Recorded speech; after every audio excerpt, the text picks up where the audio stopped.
Okay, so assignment one is due next week. Is there any questions about it? Hopefully everyone had a chance to go over it. Not yet, actually. You have given us the flexibility to do like bullet points or the chart. So either one is okay. You mean like whether you do a chart or just do a list? Yeah. Yeah, so either is okay, yeah. So you don't have to make it into a two-dimensional chart. Yeah. It will not affect the marks, no? Yeah, exactly, yeah. So there's no marks associated with that part of it. It's just the content itself.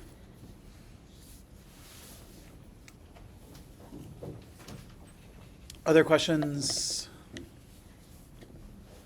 Okay.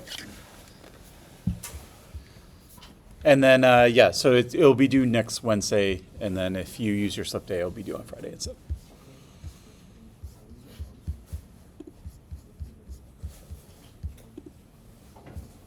Okay, so today what we'll do is I'll do a sample cognitive walkthrough. So this was one of the three methods that we looked at last class. In assignment two, it won't be due for a while, but in assignment two, this is what you'll do. So you're going to do a cognitive walkthrough yourself. You can go ahead and read assignment two. Maybe actually at the end of the lecture we could look at it, even though it's, like I say, it's not due till like another month or so. But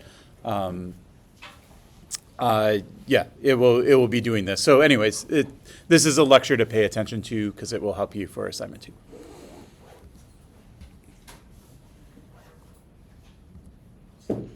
Okay, so in order to illustrate what a cognitive walkthrough looks like, we'll actually do one. Okay, we're going to do like a pretty lightweight job. We'll just kind of do it in class as an exercise. And in the assignment, you'll do it in a little more detail than what we're going to do here. And then I'll give you some papers and things like that that you can look at to see what it looks like if you want to publish a paper on it. Maybe if you're doing a project and you want to do a cognitive walkthrough in your project, it needs to be like sort of at a more detailed level than what we do in class. So your assignment will be sort of between, it'll be better than what we do in class, but doesn't have to be as good as as polished as the academic papers. Okay, so to do it, I picked a tool to do it on from Security and Privacy. And so the tool that we'll do it on is called Tor. So Tor is a way to browse the internet anonymously. And remember one of the sort of tenets of doing a cognitive walkthrough is you need to know what you're doing from a usability perspective. So we'll go over those details, but you also should have a proper mental model of how the software works or whatever you're analyzing. Then it's easier to see like where people might make mistakes and if they might make an error. If you don't know how it works, then you might make an error yourself doing the walkthrough and you don't realize that it's an error. So what we'll do is we'll spend a bit of time on Tor itself. I'm going to teach you kind of how it works and what it is, and then we'll do the walkthrough itself. Okay, so if I say I want to browse the internet anonymously, first off, what does that mean? What does it mean to be anonymous on the internet? Yeah. Okay. So all we're concerned about here is when I go to a web server, if I want to get a response back from the server has to be able to send it to me. Right? So I go to Google, I say, give me index.html. It needs to know where to send it. So I have to give it my IP address, otherwise the packet won't. I can give it someone else's. So we saw IP spoofing, but then the packet goes to them and not to me. Okay? So if I want to get a response back, I have to put my address on it. Okay? So that's called an IP address. And what Tor does is it only hides your IP address. Okay? It doesn't hide anything else about your identity. Not that there's necessarily any more to hide, but like let's say that, I don't know, you log into Facebook and you're on Tor. Well, Facebook knows who you are if your account is in your real name. Tor's not going to help you in that case, okay? So what Tor does is it just protects your IP address. So from the server's perspective, they don't know what IP address you're coming from. They know that there's some user that's using the website, but they don't know where it's coming from. Now, if I told you I really want to protect my IP address, okay, you might say, okay, you should use Tor, but there's other stuff that we use for the same purpose. Does anyone know something else that you might use? Okay, so VPN. Okay. Okay, so proxy, VPN, I2P. So I2P is like a Tor alternative, so it just works a little slightly different. VPNs and proxies are also like kind of like they're not really security privacy tools. They're just tools that we have available, but they have this sort of side effect of hiding your IP address as well. Okay, so let's start with a VPN and proxy because they're a little easier to understand. And then once we understand them, then we'll go to Tor. First off, what's the difference between a VPN and a proxy?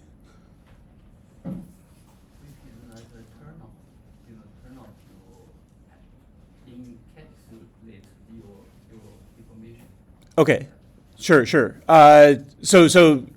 Where? Give me a concrete example of a VPN, one that you've used.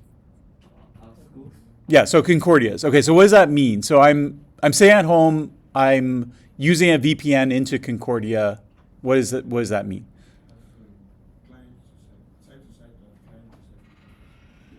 Okay. So essentially, we use that client side but the one that's using enterprise side because it's a virtual private. okay. And then answer this. So let's say I go to Google, but I'm on Concordia's VPN.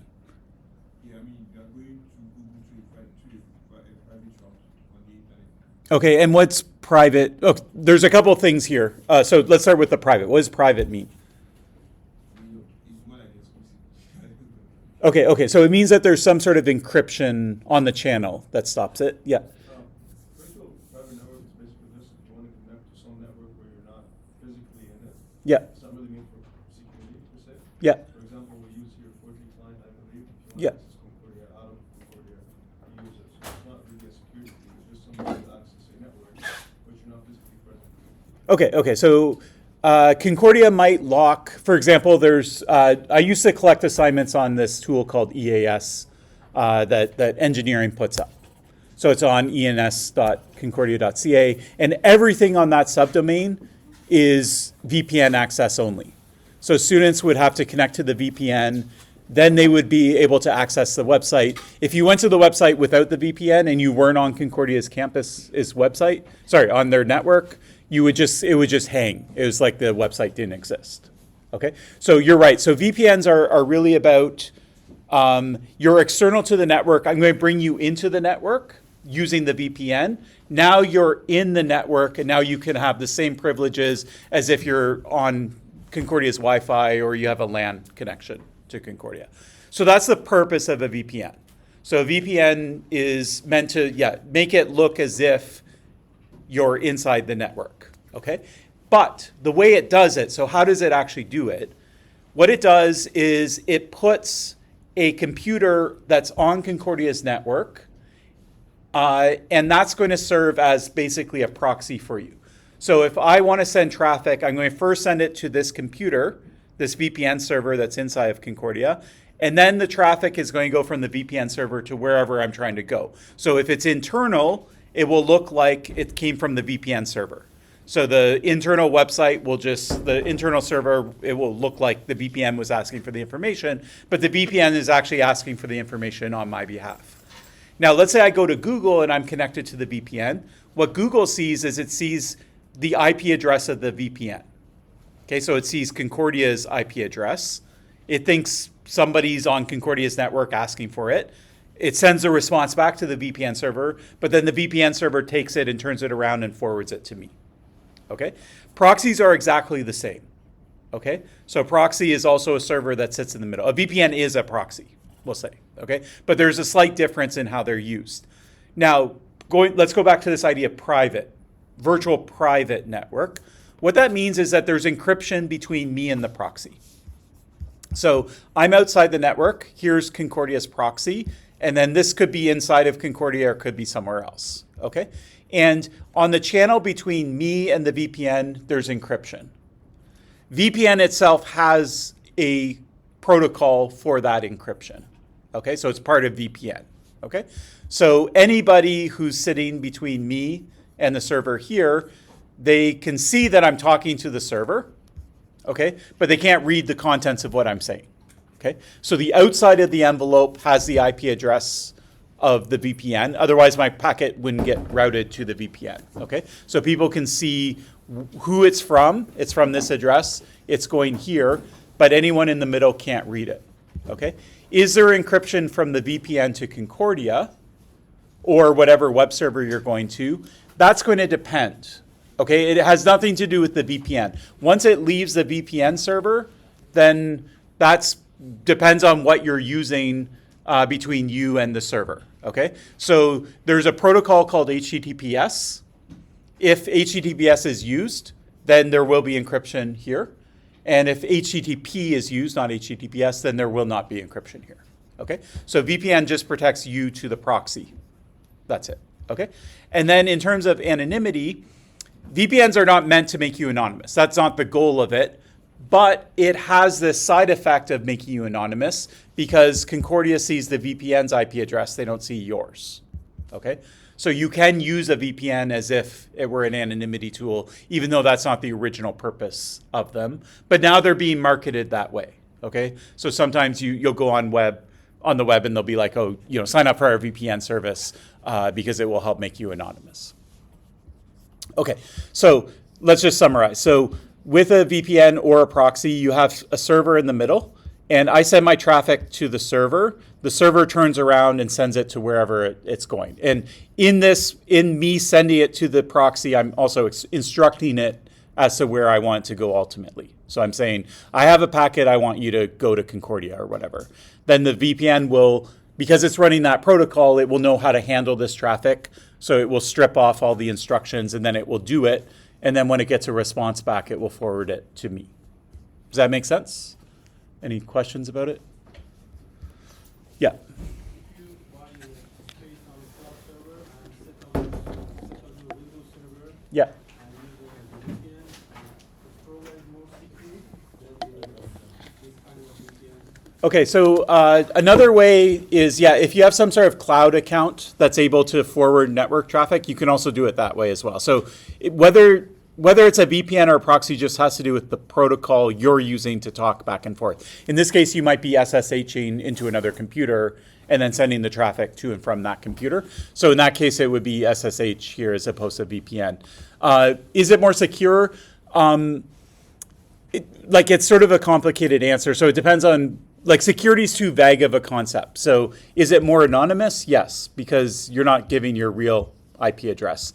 Is it more secure against adversaries between here and here? It's not. It doesn't make a difference, right? Are more people privy to your information? Now it's like if I attack your computer, I can see what you're doing, but now I could attack the cloud as well. So now there's two things. So it's less secure in that sense, So you have to think about what the security properties are. So it's not strictly better or worse. Depends on what you're trying to do. Yeah.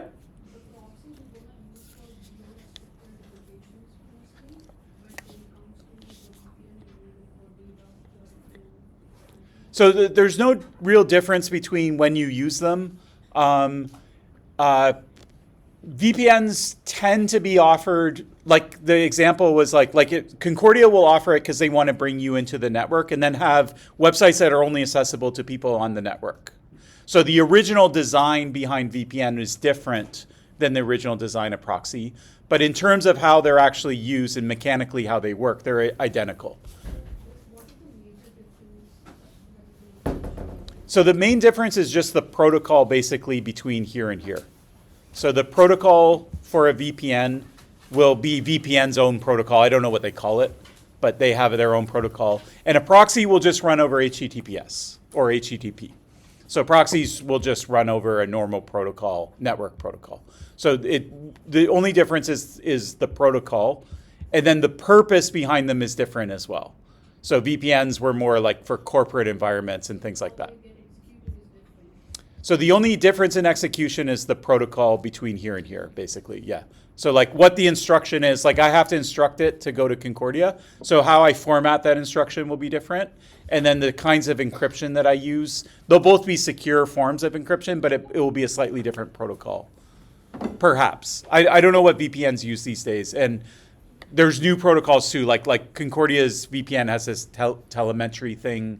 I didn't dig into the details of it, but But anyways, yeah, so VPN has its own. Another way of thinking of it is what port number does it go over?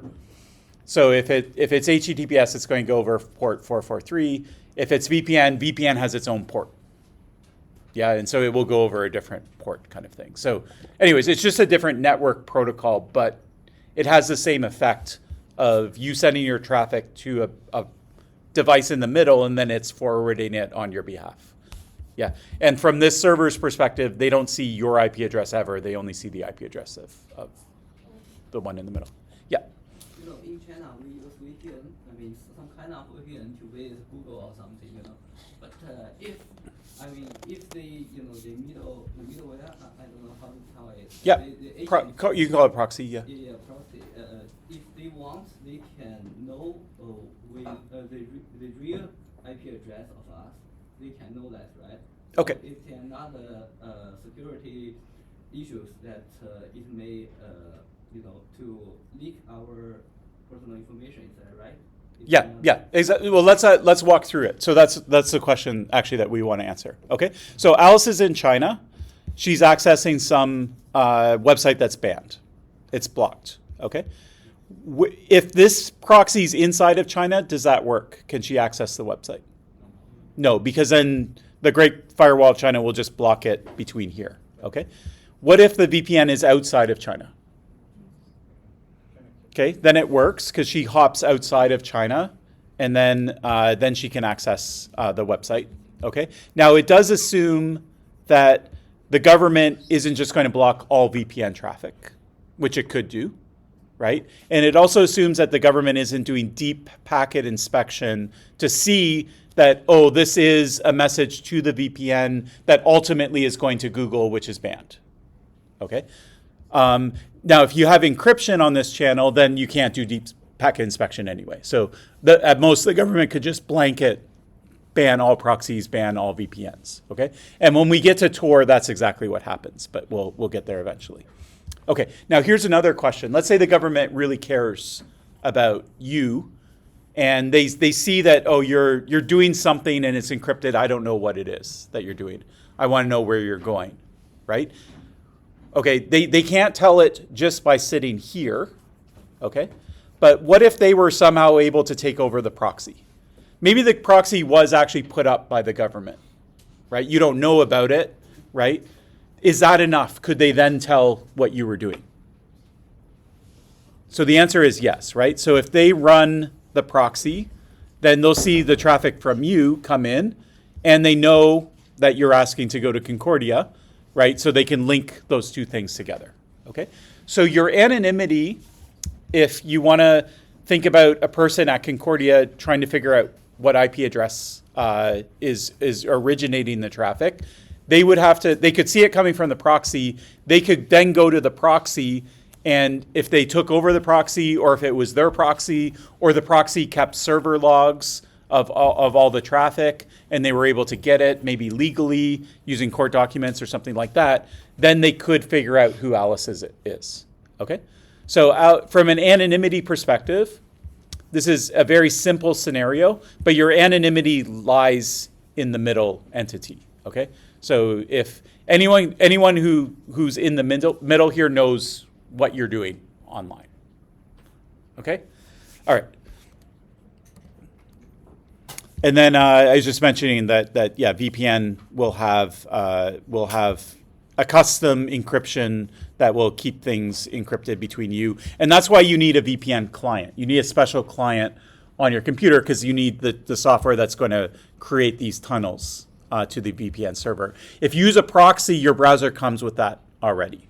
So you just sort of go into your browser and you tell it what IP address it is, and then it just uses standard network kind of protocols. So with a proxy server, you configure the proxy, but you don't need any special software. For VPN, you need a VPN client because it speaks VPN instead of normal network traffic. But otherwise, they're the same. Okay, let's say we want to fix this problem. Okay, we don't like the fact that there's one server in the middle and the server knows everything.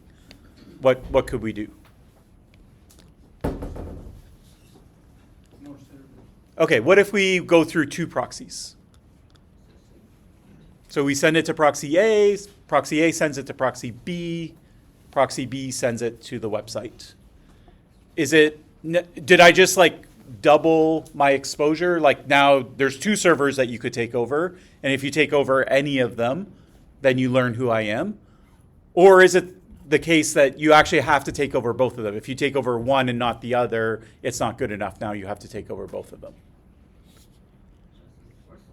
So it's actually the second one. So if I go through 2 proxies, the first proxy doesn't know ultimately what website I'm going to. It just knows the next proxy. And the second proxy knows that it got information from the first proxy, but it doesn't know who the person is behind it. Okay? So that's the idea of Tor. Tor is basically just you go through a chain of proxies instead of going through a single proxy. Okay? In Tor, the default will be 3. So you'll pick 3 proxies and you'll go through the 3 of them, and then your traffic will bounce out at the other end.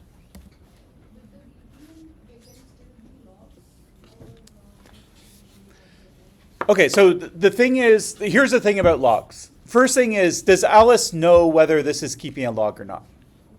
So she doesn't, right? Yeah, so Alice can never know whether it's keeping a log or not. So sometimes a VPN might say, hey, we don't keep logs, right? Come use us, we don't use logs, but you don't know whether they do or not, yeah? So then the second best thing you can do is just assume that they do. Hope that they don't, but assume that they do, right? Now you're going to have to do something extra about it. So what you could do is if you route through 3 proxies, all 3 of them might keep logs, but now whoever's trying to break your anonymity would have to compromise all 3 of them.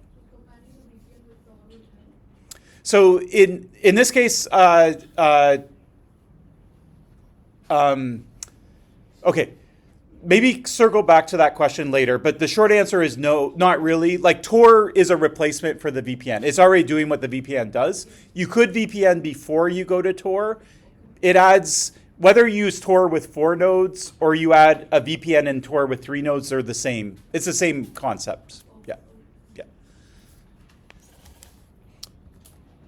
Okay, why would you use a proxy before we go to Tor? So you want to be anonymous online or whatever. So we have one example. So you're in a country, there's censorship, and you want to evade censorship. So that's one reason. Any other reason? Or safety. Okay, so it could just be you're generally privacy conscious. Like, why leak your IP address if you don't have to, right? Yeah.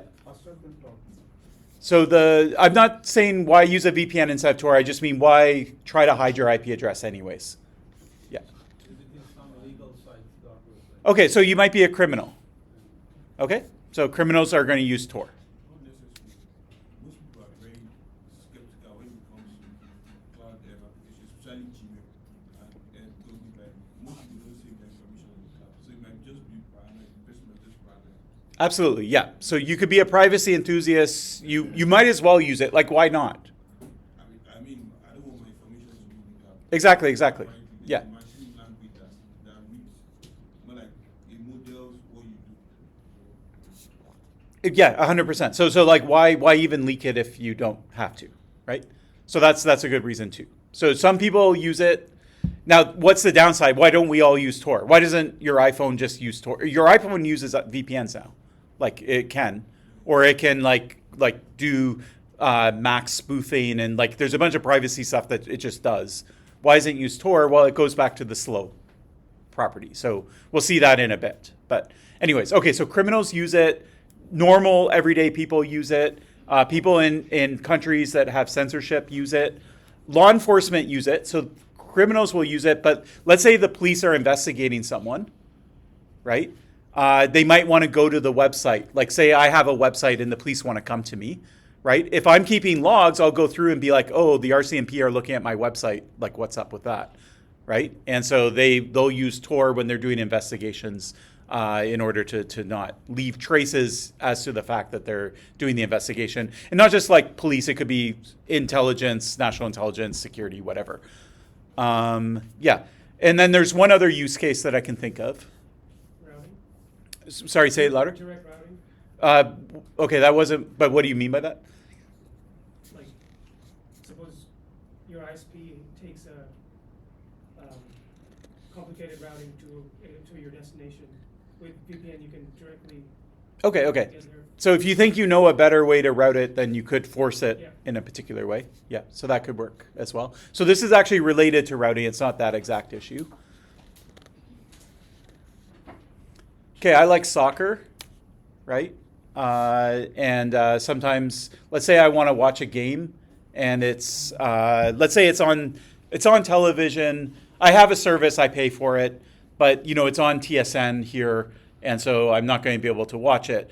But if I was in Mexico, right, on vacation, I was still paying for TSN, and then they would show the game to me because it's not competing with what's on the airwaves. Okay, so what do? I use a VPN, make it look like I'm coming from Mexico, right? And now I can access the stream, okay? So we call this geo-hopping. So basically you want to make it look like you're coming from a different location, usually because there's like streaming services like music or certain things that you can only access from certain locations. I want to look like I'm in the UK so I can watch BBC for free or whatever. Actually, during the World Cup, it was a long time ago, but it was on CBC in Canada.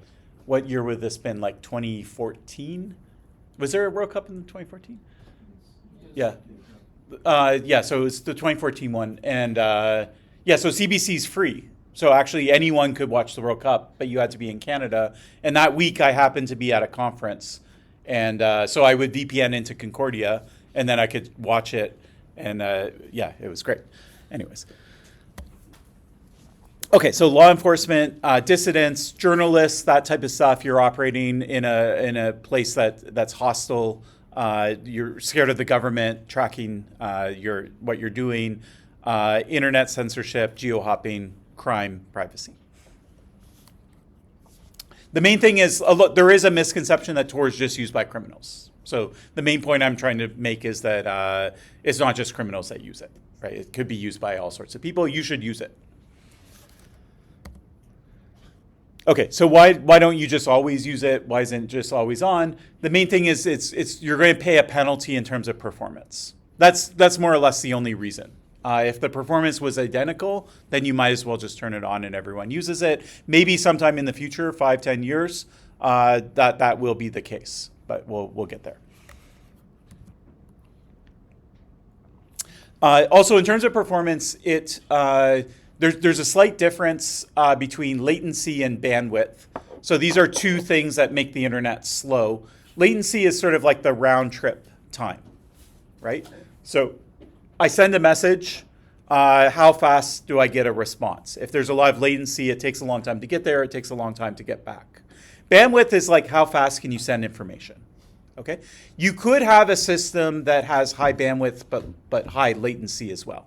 Okay, so that's actually what Tor is. So Tor or proxies or VPN, they usually don't have bandwidth problems. They just have a latency problem. So let's say I want to download a file. I'll say I want to download a file. It will take a long time to reach the server. Server's going to say, great, here's the file. It starts sending the file, and it takes a long time to reach me. Okay, but the second packet of that file comes right after the first packet.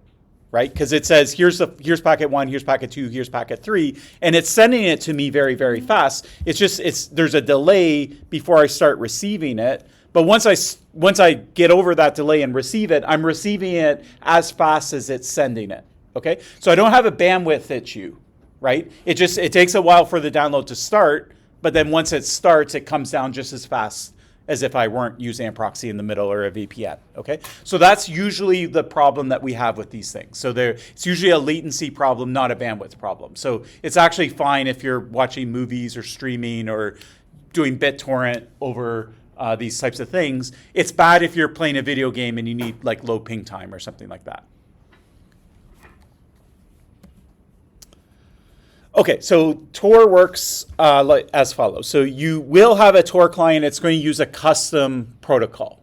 Okay, it's not just a standard web protocol. It does ultimately under the cover use the web protocol, but it does it in a way that requires a special client. So if you want to use Tor, you're going to have to get a client in order to do it.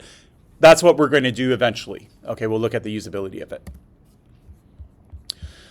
So the first thing you're going to do is you're going to say, I want to connect to Tor, so I need to find these proxies that are in the middle. I'm going to route it through a bunch of proxies. And so there's going to be a list of proxies, and I have to get that list from somewhere. So that's called the Tor directory. Okay, so the first thing I'll do is I'll talk to the Tor directory, and it will say, here's 200 nodes that are around the world. Go ahead and pick 3 of them. Okay, so there's a big network. And my client will say, okay, I'm going to use this node as my first node. I'll use this node as my second. I'll use this node as my third. And then my traffic's going to leave Tor. Okay, everything's configurable. So you can, you don't have to use 3. You can use 1, you can use 2, you can use 5. Up to you. But the default behavior will be 3. What Tor will do is it will try and put these 3 nodes in different countries.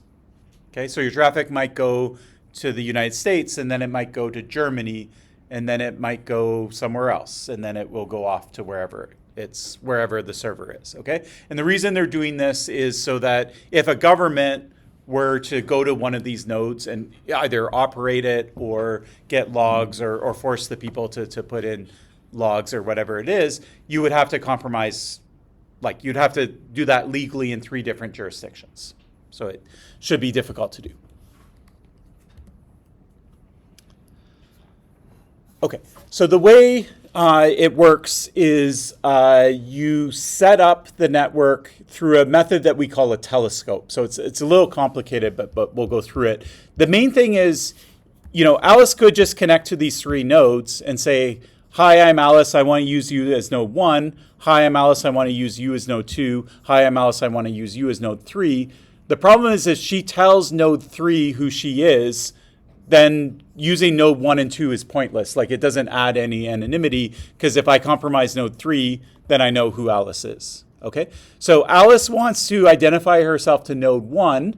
She wants to tell node 1 to forward traffic to node 2, but when node 2 receives that request to forward traffic, it doesn't know who Alice is. It just knows it came from node 1. Okay, and then similarly, node 3 will only know that node 2 is sending it traffic and not that node 2 is talking to node 1 and node 1 is talking to Alice. Okay, so every part of the sort of network is segmented. So every entity on the network knows where it got the information from. It knows where it's sending it, but it doesn't know anything beyond those 2 nodes. Okay, so the way it does is Alice she creates like an encrypted channel between her and node 1. Okay. And she says, node 1 will know who Alice is. Okay, so node 1 knows Alice's real IP address. And it will say, I want you to connect to node 2. Okay, so what Alice will do is she'll create a tunnel inside of the tunnel. So she creates a second tunnel that goes all the way from her to node 2.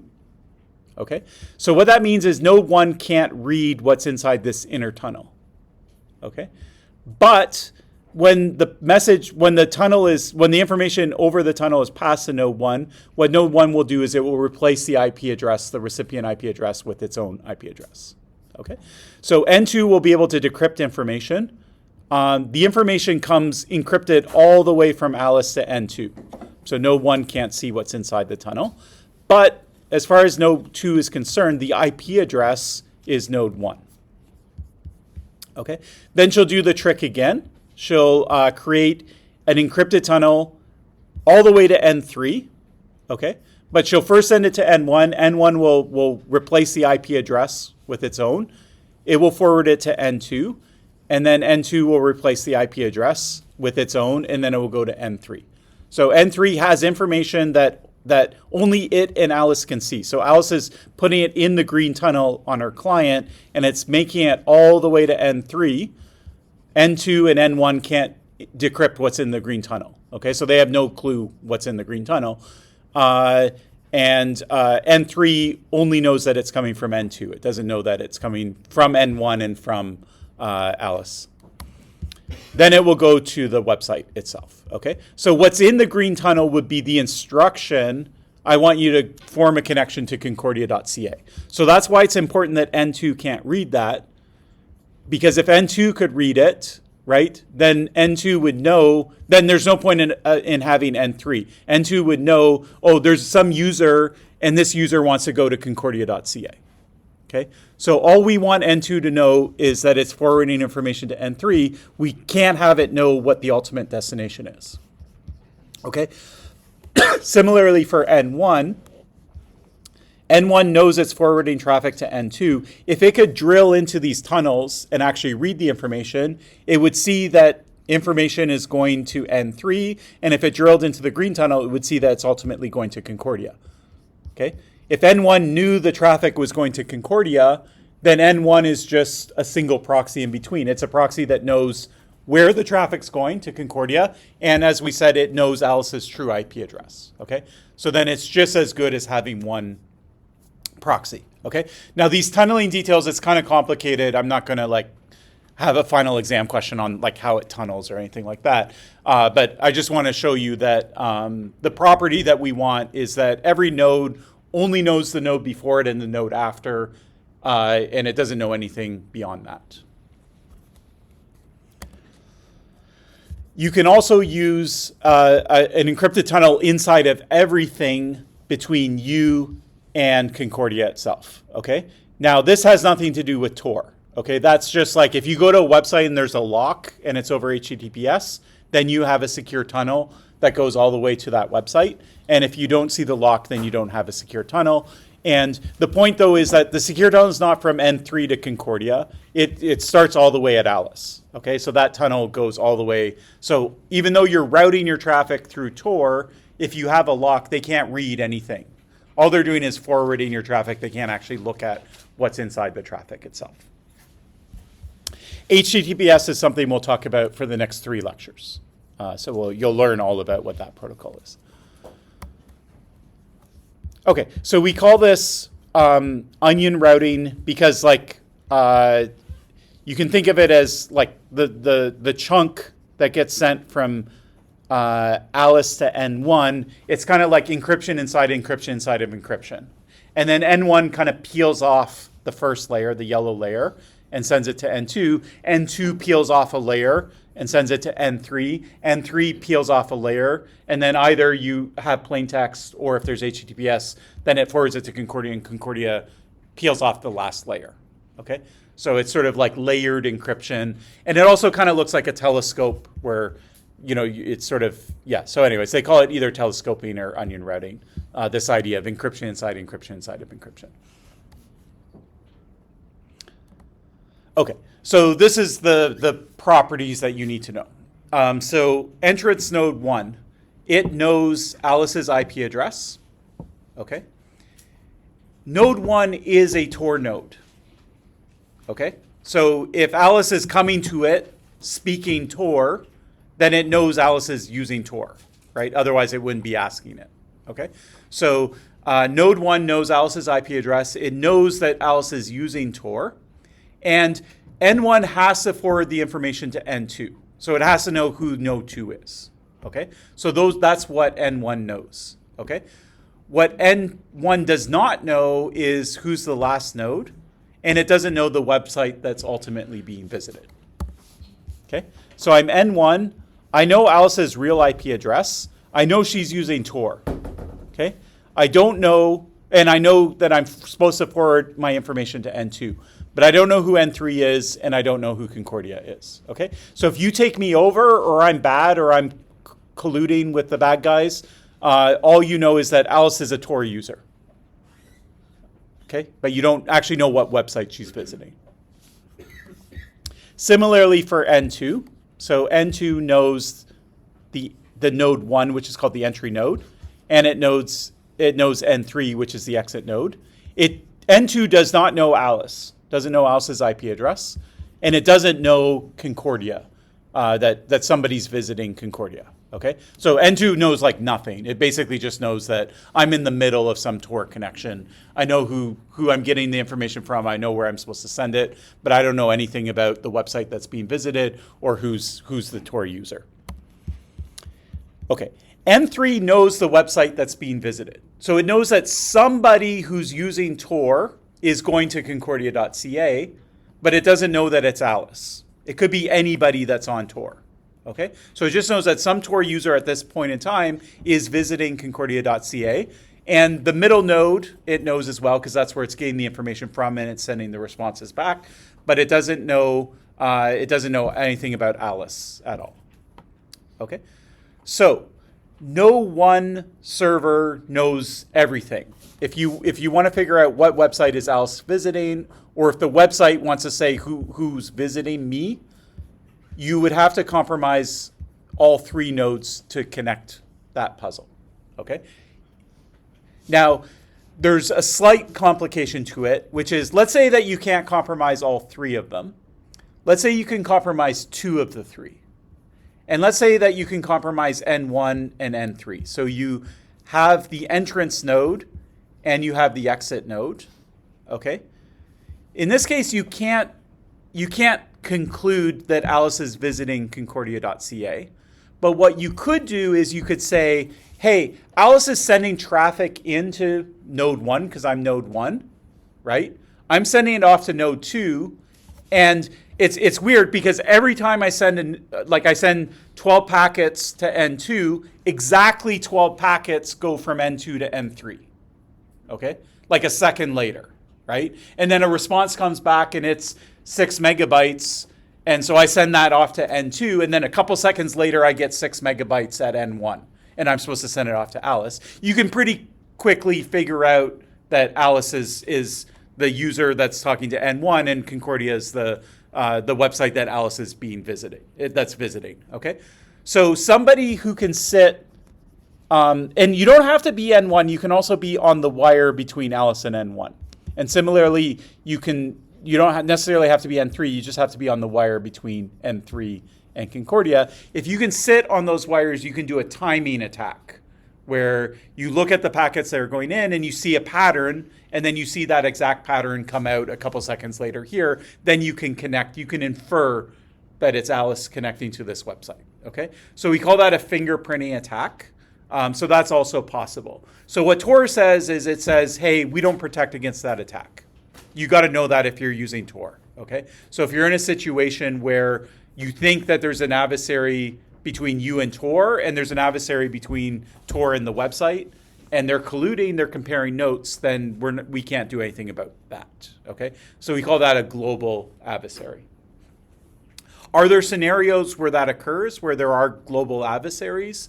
So there are, right? So one thing might be if you're actually using Tor, but you're not sending your traffic very far, like maybe I'm starting in Concordia and I'm ending up back in Concordia, then Concordia could be both on the inbound link and the outbound link, right? Or my ISP, so I use Videotron. So Videotron can see my information here, right? It's in Canada. Let's say I'm going to some Canadian website, right? Then the police could go to Videotron and say, we want to see logs. And then they could go to the website, or maybe it's a sting operation. They put up the server themselves. So they could see the logs there as well, and then they could correlate the two. Okay, so global adversaries actually exist. There's a lot of natural scenarios where there could be a global adversary. So you have to understand that Tor is not going to do anything to protect you in that case. Now, let's say that you're like, okay, this Tor stuff's cool. Who are these nodes? And so the answer is that they're just volunteers for Tor. Okay, they're not paid. They just are people that believe in privacy, and so they run a server. Okay, universities do it. So where I did my PhD at Waterloo, we ran a server. Okay, now let's say you want to run a server. Okay, is there any risk to you running a server? So first off, you have to think about, like, are people going to be happy that you're running Tor or not? So that might depend on the country that you're in, right? So some people you're not going to be able to run Tor itself. So that's one consideration. But let's say you're in Canada, whatever, like, everyone's likes Tor, and so there's no problem running Tor itself. Okay, what if you're N3? Okay, let's say that you're N3, I'm running the N3 Tor server, and let's say that there's someone doing something criminal. Okay, let's say they're accessing child pornography. Let's say the server is put there by the police. Okay, what are the police going to see? They're going to see, oh, someone came to the server. What's their IP address? Well, it's this N3 address. So whose door are they going to go kick down? They're going to go kick down N3's door. Okay, so this happened a lot. There's lots of news cases. Now, like, law enforcement are more, they know about Tor and things like that, so they don't do it anymore. But you don't have to go back too many years, like maybe 10 years, and you can read all sorts of articles of people who run Tor nodes, and the police are like seizing their computers and things like that because they're implicated in some crime. Now, eventually they get their computers back because they can prove that, oh, I was just running Tor. It's not my traffic. Someone was going through it. Okay, but because Tor is used by criminals, right, then it's a huge liability to put up what we call an exit node. Okay, so you have to be pretty brave to put an exit node up. So, for example, at the university at Waterloo, the university said, you can run a Tor node, that's fine, but you cannot be an exit node. We don't want to deal with that. And entrance nodes are also, because you know the IP addresses of the users, that's like pretty sensitive information. You have to be careful about logs and things like that. And so the university also said, we don't want you to be an entrance node. Okay, you can run a middle node. Middle node's fine, right? You're just talking to Tor nodes before and after you. You don't know anything about the users. You don't know anything about the websites, and none of the traffic's going to get traced back to you, any of the illegal traffic. And so that's sort of the safest place to be. So yeah. So anyways, if you join the Tor network and want to run a node, you can also choose. Like if you want to be an exit node, a middle node, or an entrance node.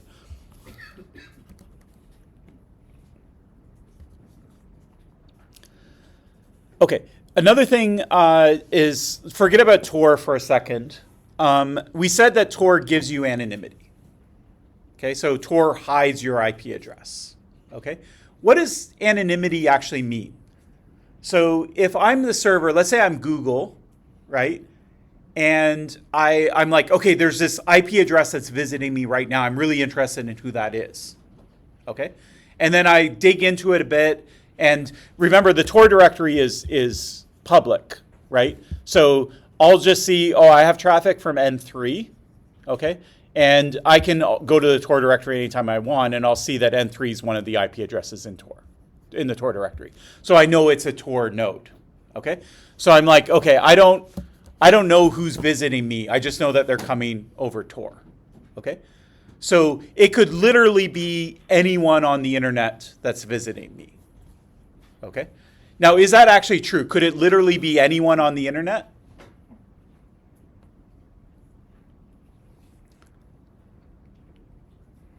No. Okay, so That's the Tor client that the number is fixed, like it's not anyone in the internet. okay, so it would have to be someone who was using Tor at that time. So if I had a way of knowing that you were using Tor or you were definitely not using Tor, then I could sort of exclude or include you. Okay? So what anonymity means is basically I can't say it was you for sure. Okay? So that's anonymity means that it's not just you. It could be you or someone else. Okay? But the important concept of anonymity also is who are all the other people it could have been? Because if there's only one other person, you are technically anonymous, but I know it's one of two people, right? That's a lot different than knowing it's one of person on the face of the planet, okay? So when we think of anonymity, we like to think of an anonymity set, which means you're anonymous within a crowd of other people. How big is that crowd of other people? Okay? So the more anonymity you have, the bigger that crowd is, or the bigger that anonymity set is. The other possible people it could have been if it wasn't you. Okay? So so that's an anonymity set. And it's an important concept to keep in mind because sometimes you might have anonymity in one sense, but if your anonymity set is very, very small, you don't really truly have practical anonymity. Okay? So let me give you an example. So let's say we have a final exam in this course and you don't like the idea of writing it. You're not ready. You would like a couple more days to study. Okay? You might have the bright idea that a student at Harvard did, which is he decided that he was going to make a bomb threat against the building where his exam was on the day of the exam. And that forced the university to close the building and the police had to come and sweep it. And the exam was postponed. Okay, mission accomplished, right? Now, is that a good thing to do? Okay, yeah, maybe you get extra days on the exam. Is there any risk to doing that? Yes. Yeah, what's the risk? You made a bomb threat. Okay, so is that a bad thing to do? Is it illegal or something? Okay, so super illegal, right? If you do it, yeah, it's not just like you're going to get an F in the class, right? It's like you're going to have to deal with the police and things like that, okay? But this Harvard student was smart. So what this Harvard student did is he said, I'm not going to call them or anything like that. I'm just going to email it, okay? And on top of that, I'm going to use Tor, okay? So they'll get an email. It's not going to be from my personal email account. I'll make up an email account. But email sometimes will include the IP address of the sender. So just in case, I'm going to send it through Tor. Okay. So Harvard got this email. They're looking at it, and they see there is an IP address in the email, but it traces back to Tor. It goes back to a Tor node that's in the Tor directory. Okay. Can they figure out who the student is? Maybe. Maybe yes, maybe no. Okay, but it's anonymous. They sent it over Tor. The identity and the location both are hidden. Yep, so the IP address is hidden, the identity is hidden. He was the only one. If they are successful in gathering some indirect clues, they might be able to. Okay, there could be indirect clues. He was the only one using the Tor in the Harvard. So because of the anonymity set. Okay, so there's a reason this is in the anonymity set thing. Okay, so what Harvard did is they said, okay, this was sent over Tor, so we actually don't know who sent it. Okay, but one thing we could check is we run a computer network, a campus network. Why don't we just see how many people were on Tor at that particular time on our network? Okay, maybe there's 1,000 people. Well, now we have a suspect list of 1,000, which is better than like we figure it's probably a student because like who else would do it, right? Probably a student that has an exam in that building on that day. Okay, so it's not like it's literally anyone in the world, right? Your anonymity set is basically like who are all the students that have an exam that day. But then by looking at Tor, I could also limit it. Okay, now let's say there were like 1,000 people who used Tor that day. Okay, but of the 1,000 people, only one of them also had an exam that day in that room. Okay. Now you have two anonymity sets. You have the anonymity set of people using Tor. You have the anonymity set of all the people that have an incentive to try and get out of that exam. And when you intersect them, you are left with one person.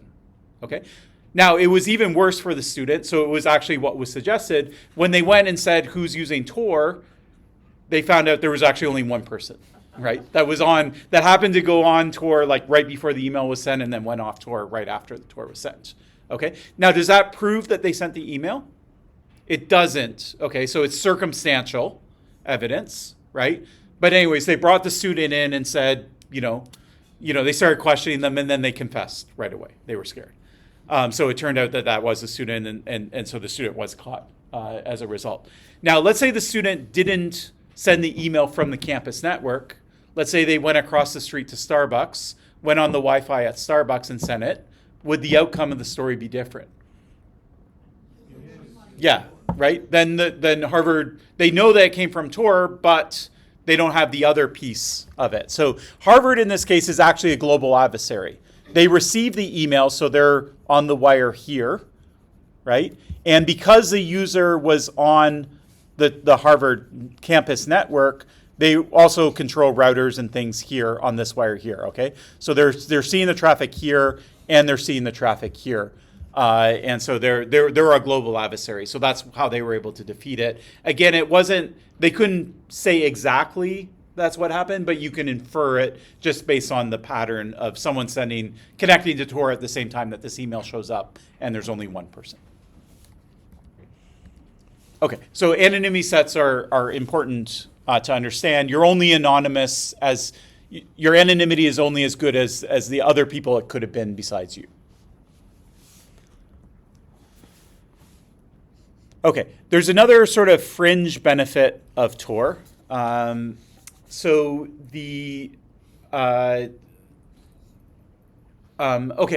a little later in the class, we're going to talk about something called cookies. And actually, in assignment 2, when you do your cognitive walkthrough, you're not going to do it on Tor. You're going to do it on a tool that sort of helps show you what cookies are in use and gives you some control over cookies. So you're going to have to read a bit about cookies in order to do assignment 2. And then later in the course, you'll also see cookies again in the course itself. What cookies do is, well, they have a bunch of purposes, good purposes and bad purposes. But one thing they do is let you track users. Okay, so let's say a user comes to your website and they come back tomorrow. What you can do is you can set a cookie today so that when they come back tomorrow, you're like, I don't know who you are, but I know you're the same person that I saw yesterday. Okay, now users can turn off cookies and things like that. Okay, so one thing that websites can do is, let's say I get traffic from a user.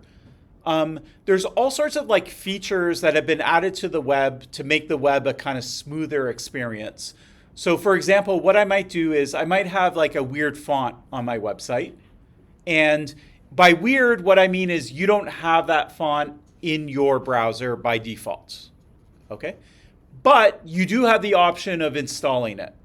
Okay? So you could have your browser configured that if I send you this weird font, your browser will say, okay, great, I'm going to quickly grab that font, I'll install it, and then when I render the website, I'll render it with this crazy font. Okay? Another thing I can do as a web server is, just for efficiency reasons, I can ask your browser, hey, do you have this font already? And if you don't, then I might say, just forget about it. Just go ahead and render it in Helvetica instead. But if you have this weird font, then use the weird font. Okay? But what's happening here is it's leaking a little bit of information. Right? Now I know, oh, you're the browser that has this weird font, or you're this browser that doesn't. Okay? And there's all sorts of little things like that. Like, what's the resolution of your screen? I want to send you the best form of the website. Like, are you on an iPhone? Or are you on Safari? What version of Safari are you on? Right? So there's all sorts of reasons that a server might ask about the configuration of the browser in order to just serve them up the best experience. Okay.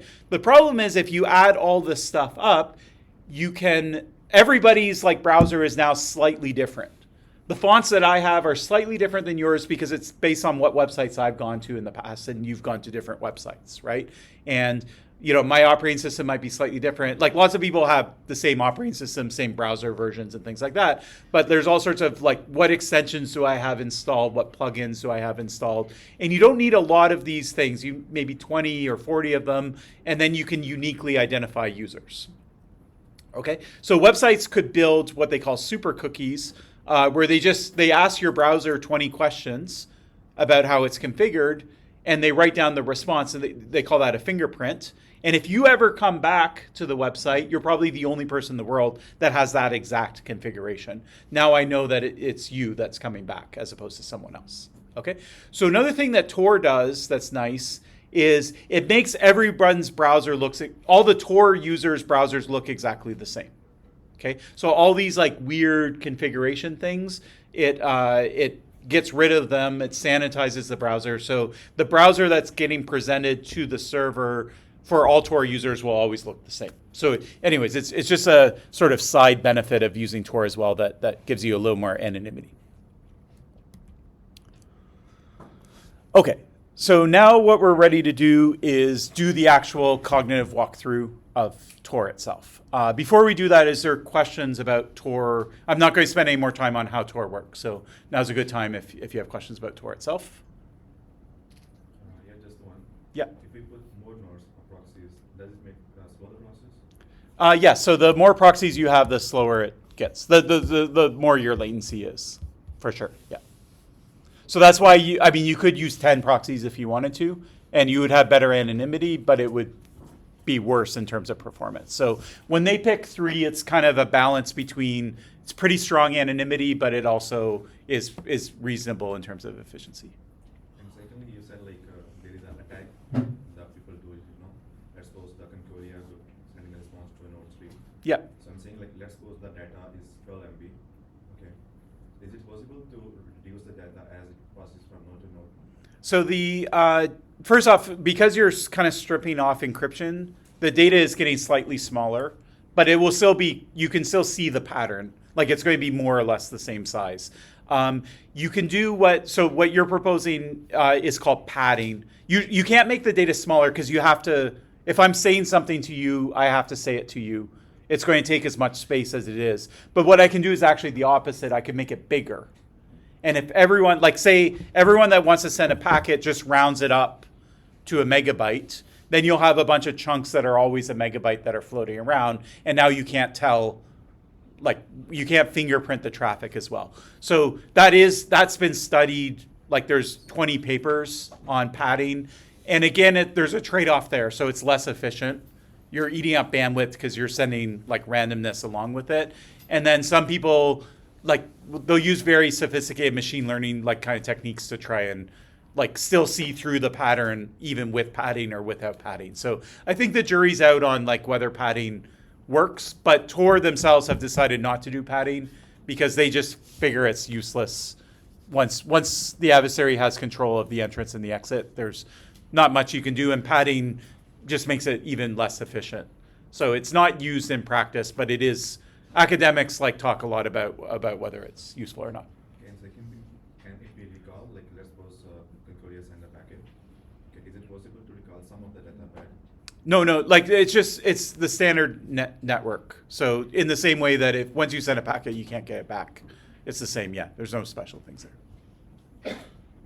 Yeah. If somebody sits between the clients and the Tor directory, will this make the whole system collapse? Okay, so let's say that someone sits between the client and the Tor directory. Okay, so this is a good question. So there's two things that you could do if you're sitting here. The first is you could read the information. Okay, now the Tor directory is public information, and the Tor directory isn't going to send you the 3 nodes that you should use. That would be a violation, because then I could see, oh, node 3 is in this list that you got. What Tor directory will do is it will send you all the nodes. Yeah, so every user will get the same thing from the Tor directory, which is all of the nodes, and then they'll choose the 3 from it. So in terms of what you could read sitting between the wire, it doesn't help you at all, other than you know the user's on Tor. That's all it tells you. Okay, what if you could change the traffic? Then what you could do is you could send down a bad list that just has malicious nodes, right? And then the user will connect through 3 malicious nodes. That would be bad, right? So there's no privacy consideration, but there's a message integrity issue here, okay? So is there a way that the Tor directory can send it to you so that nobody in the middle can change it? Okay, so someone say yes or no. I don't expect you to know the answer yet. Depends on what other courses you've taken. But this HTTPS protocol that we talked about, it also has that property. So it hides the information, but it also has the property that people in the middle can't change it. Or if they change it, you can detect it, and then you'll throw it away. Yeah. So it's absolutely critical. I should maybe put it here, but it's absolutely critical that you're getting the information from the Tor directory over HTTPS. If you get it over HTTP, it's not good at all. Yeah. Sir, Yes. who hosts the Tor directory? Is that centralized? Or? Yeah. So this is a centralized server. So Tor, from a denial of service or availability perspective, let's say you want to take Tor down. If you take down this server, then it's done. Now, they may have multiple copies of the server all around. I'm not sure exactly what they do. I'm sure it's distributed somehow. But the other question is, who's they? Who's the they that has it? And so Tor is a nonprofit organization. So it's established in the US. It's owned or funded by EFF, which is the people that put out this paper. There's some connection there. I don't know exactly what it was. Originally, it came out of, some of the academics were from the US military. Yeah, the Navy. And so, but anyways, there is an entity that owns it. And so they're the ones that are in charge of like making sure this Tor directory is somewhere and it's accessible and the clients know how to talk to it. And So when pro- I Yep. serve a service, how do I update it in the directory? So you would have to talk to the Tor people, basically. Like it's not a machine to machine thing as far as I understand. So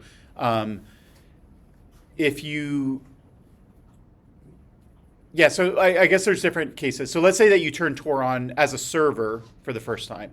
So you're like, now I'm a server. Maybe it's a machine to machine thing. You can just go to the directory and say, hey, I'm taking traffic. they'll try and route traffic through you. It looks like you're up and running, and then they'll add you to the directory. But then the opposite can happen too, where a node goes offline. It won't automatically get taken out of the directory. Like Tor would have to notice that this node is dropping traffic and then remove it. So I guess it could happen in an automated fashion, but yeah. So they would know who serves the service. Yeah, so you would notify them. Like they can't discover you. So if you just turned Tor on and didn't tell anyone that you're running Tor, no one would know that you're running Tor. The directory would never know. So no one would ever use you. So you would announce to the directory that you're now a Tor node, and then they would do some sort of quality check, probably before listing you. And I don't know if that's a human in the loop or if it's just a fully automated thing. But that's my best guess anyways at how it works. Yeah.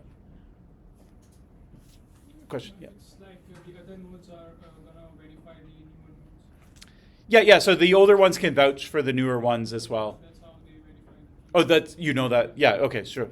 Yeah. So that makes sense too. Yeah. So so you can ask the old nodes to kind of vote on the new nodes and their availability and uptime and things like that. And then the entrance node too, I think to a degree there's some personal knowledge, like the guy who runs Tor, Roger, like he knows you, and so that's why you get added. So not everyone can be an entrance node. There's this entry guard program, and so it's my understanding is they have strict requirements to be an entry node, and part of that is like a kind of human level review. But there was a question in the back. Yeah. Is it possible to clone a middle node? To run a middle node or clone it? Would it maybe what do you mean by clone it? Like It's like Making a instead copy of of it. everything as the original one, but it would be like just collect that data. so any node can collect data. So any node could throw a log on. So Tor doesn't want you to. They tell you not to do it, but you could do it for sure.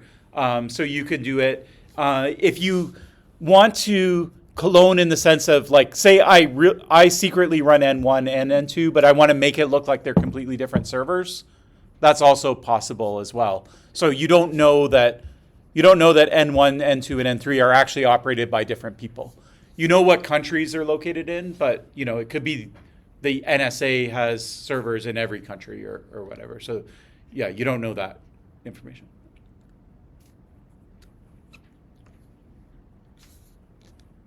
Okay, other questions about Tor? Okay, good. All right, so we'll take a 10-minute break, and then when we come back, we'll install Tor and use it, and we'll do the usability analysis of it. Okay. So as you'll recall, you do have to do this on your assignment too. So this will be useful to try and understand, ask lots of questions, and make sure you understand what's going on. Okay, so forget about Tor for 5 minutes, and let's go back to the usability. So what I want to do is I'm going to install Tor, we're going to use it, and we're going to do this cognitive walkthrough, okay? So a cognitive walkthrough is I'm the expert. I know the usability side. I know what a cognitive walkthrough is. Now I know about Tor because we went through all the details, and so we're in a position to be able to do this, okay? In a cognitive walkthrough, we need two things. There's two kind of inputs to it. The first thing we need is some core tasks. So what is something that somebody would want to do with Tor? And that's what we're going to walk through. And the second thing we need is like, how are we going to tell whether it's doing good or bad in terms of usability? So we need a set of guidelines for what good usability looks like, okay? So for both the core tasks and for the guidelines, we're going to pull them from a paper that I actually happened to write when I was a grad student like you a very long time ago. You can read the paper if for the assignment or if you want to do a project in this area, but it's a lot deeper than you have to go into. I wrote this paper in 2007, 2008. Tor has changed a lot. So Tor is not the same as it was back when this paper was written, but the actual methodology for evaluating it is exactly the same. There's no change in the methodology itself. Okay, so what we'll do in class today is we'll just do install and configure Tor. Okay, so we'll just get it, we'll configure it. We'll go to a website over Tor. Okay, so we'll go to Google or whatever And we need to know that it's going over Tor and we're actually anonymous and things like that. And then we'll like kind of turn it off and make sure that it's not working. Okay, so it's not, we don't have like super ambitious goals, but those are the core tasks. For your assignment to, I think you have to come up with a bit more, like maybe 5 or 6 core tasks. And then you only have to do the evaluation on 3 of them. Don't quote me on those exact numbers. You'll read the assignment, but it's something like that. Okay, the next thing we need is a set of guidelines. So at every step, what we'll do is we'll just do these things. We'll go, we'll install it, we'll configure it, and every step we're asking, is this usable? Is this usable? Is there something that users might get, like fall into, like where it's not usable, or they might get stuck, or they might make an error? Those are the kinds of things that we're looking for. And to help us for what we're looking for, we'll have an established set of guidelines. Okay, there's going to be 8 of them. So the first 3 are kind of related, but anyways. The first one says that users should be aware of what they have to do to complete the task. Okay, so they need to be aware of what are the steps that I need to do. Okay, then once you know what the steps are, you need to figure out how can I do those steps. Okay, so the software or whatever, it has to be intuitive and you have to be able to figure it out. And then when you're done all the steps, you should know that you're done. Okay, it sounds simple, but we'll see occasions where maybe there's violations of this. The next 2 concern errors. Basically, you shouldn't make any errors. Okay, we split errors into 2 types, G4, G5. G4 are what we call non-critical errors, and G5 are critical errors. And the difference between them is basically like, can you undo it?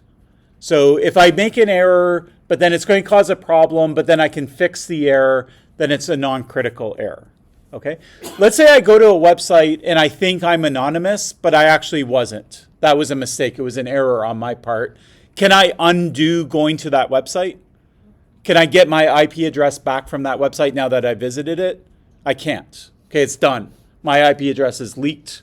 It's over. Okay? So that would be an example of a critical error. I can't recover from it. Okay, if I have some weird setting and it's not connecting to Tor, right, but I'm not doing anything, like it's just hanging, it's not connecting, right, that I could recover from, right, I could fix it, and then I didn't break my anonymity for it. Okay, so anyways, you can think of, as you see errors or possible errors that users might make, you should think about, are these critical, can they recover, or are they non-critical? G6 has to do with the kind of the language that's being used. Okay, so for example, if you're telling users what's going on, or you're asking them things, or you're showing them a warning or an error, can the user actually understand what it means? Is it about like VPN and proxy and HTTPS and all this type of stuff? Well, a normal user can't do that, right? They're not going to understand what that means. Is it explained in plain language? Okay, so anything with the dialogue or the sort of the any like sort of instructions and things like that should be understandable. Then there's the interface itself, like in terms of the buttons and the graphics that are used and the cues, visual cues and things like that. Are you comfortable? Do they help the user? Do you know what they mean? So anything you see where the interface is kind of weird, then you can report issues with the interface. So this is the language that's used, and this is more like the pictures and the buttons and things like that. Okay, and then the last one says that you should know kind of where you're at in terms of like whether you've completed the core task or not. You should know where you're at all times. Okay, so for anonymity software, I should know if I'm actually anonymous right now, I should know it. There should be like a green light that says I'm anonymous. And if I'm not anonymous, it should be a red light or something like that. So there's some way for me to actually figure out like what the current status is. Okay, so these are the guidelines that we'll use. So again, just to review, the first 3 just are sort of like, do you know what you're doing? The next 2 are like, are you not making mistakes?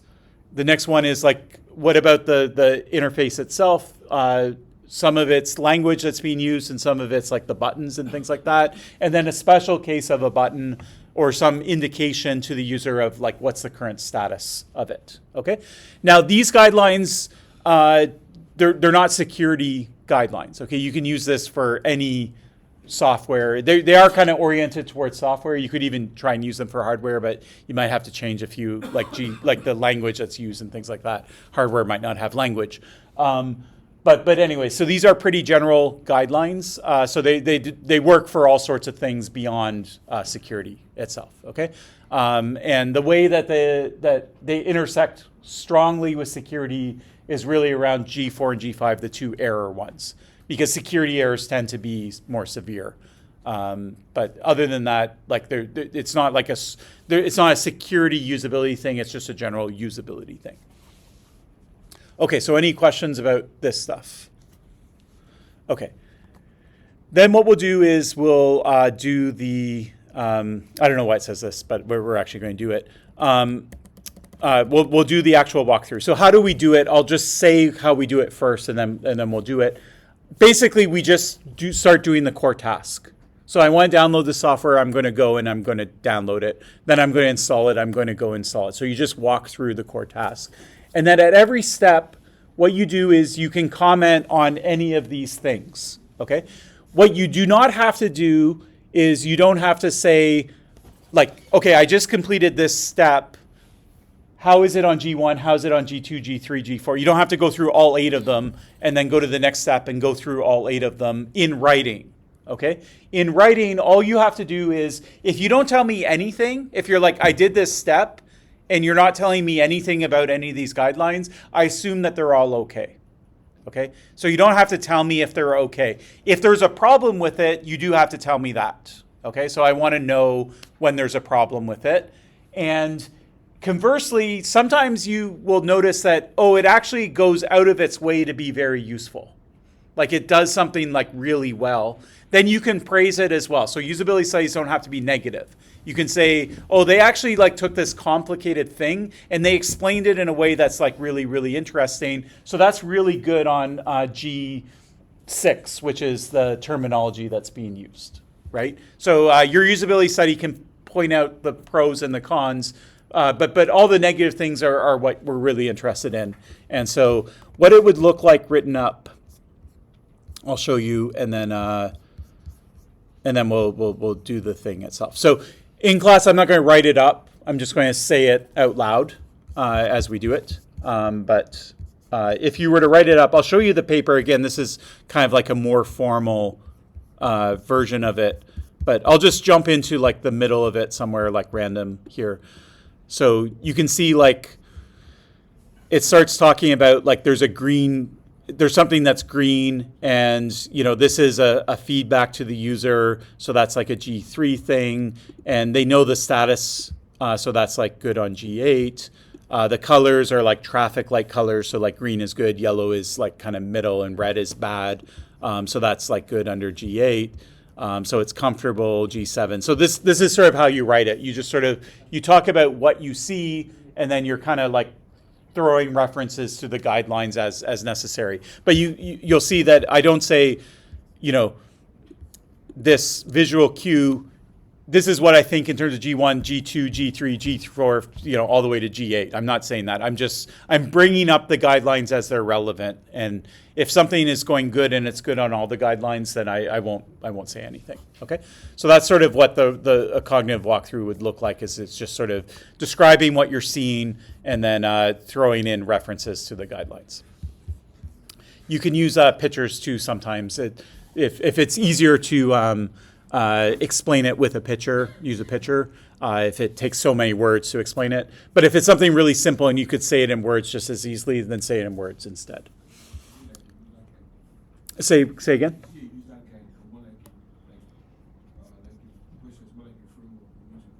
Yeah. So this isn't something you would give to the user to read, because you are criticizing the design. So like the audience for this is like the coders themselves.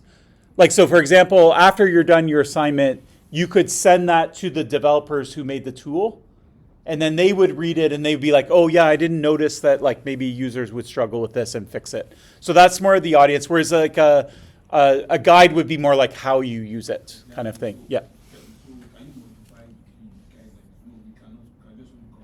Oh, I see. Yeah. So can you? Yeah. So you can if you want. So I think these guidelines are pretty complete. But if you see like, oh man, I really wish there was a guideline G9 about something else, you absolutely can propose new ones. So I don't expect anyone to do it necessarily. And these are like kind of peer reviewed and they're from the literature. It's not like they were just made up. Like lots of people have used them. So they should be a complete set, but there's nothing stopping you from adding to them if you think that there's something missing. These Yeah. are all general. And they're all general guidelines too, yeah. So they're not just from the security usability literature, they're from the usability literature more broadly. And cognitive walkthroughs too, they're not a security usability thing, they're just a general usability thing, but security people use them. Yeah. Okay, so let's do it. Okay, so I'm going to kind of keep these open because we'll refer back to them. So the first core task is we're going to install and configure Tor successfully. So let's just start with the first process, which is install Tor. Okay. So I need to be aware of the step, so I know I need to install it. I kind of know what that looks like, so that's fine. So how are we going to install Tor? It's simple, maybe dumb question, but how are we going to do it? Okay, we're going to download it. Good. Now, where are we going to download it from? From the Tor project. Okay, where's the Tor project? Okay, so let's do that. Just ask ChatGPT. We can do that too. Okay, so I'm at tor.com. Do we think this is good?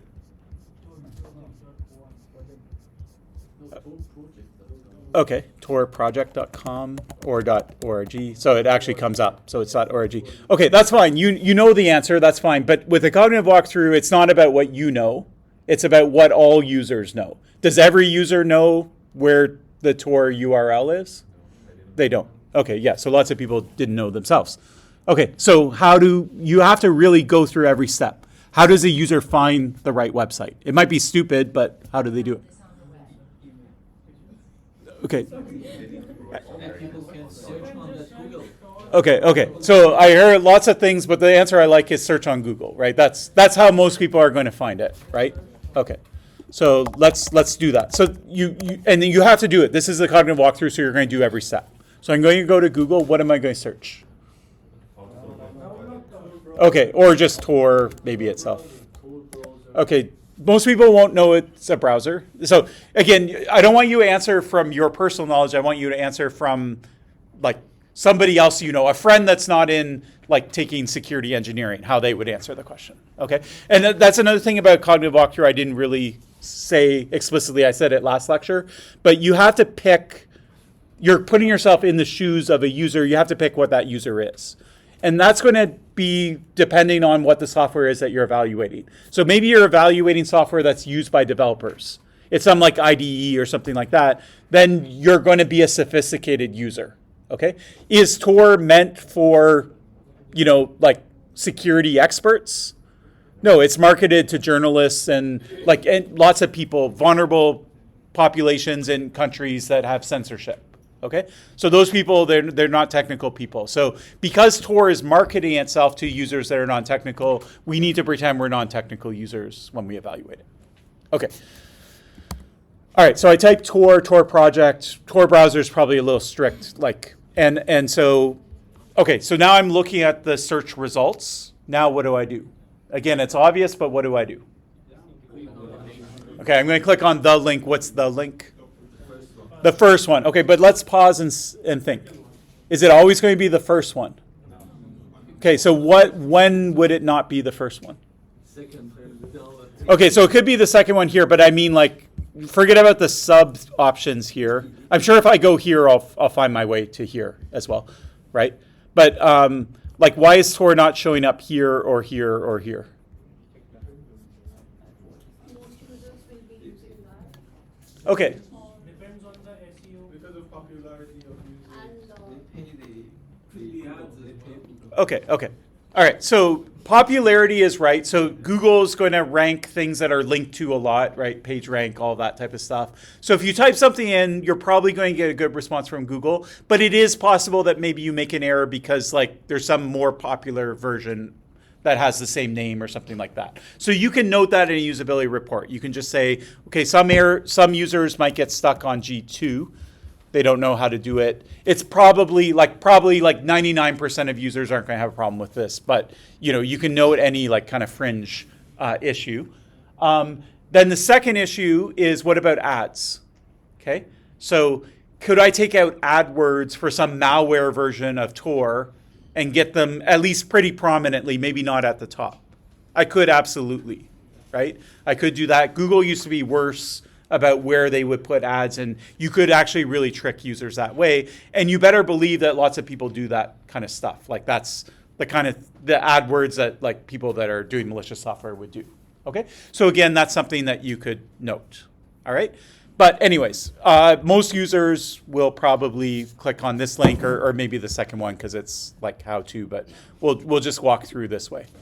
Now, before we do this, is there any other way that you think a normal user might find Tor other than Googling it? Okay, so what about the App Store? Okay, App Stores, I mean, that's what they're there for, right? I have a Mac device, right?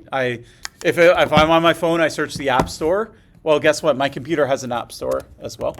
So let's try it.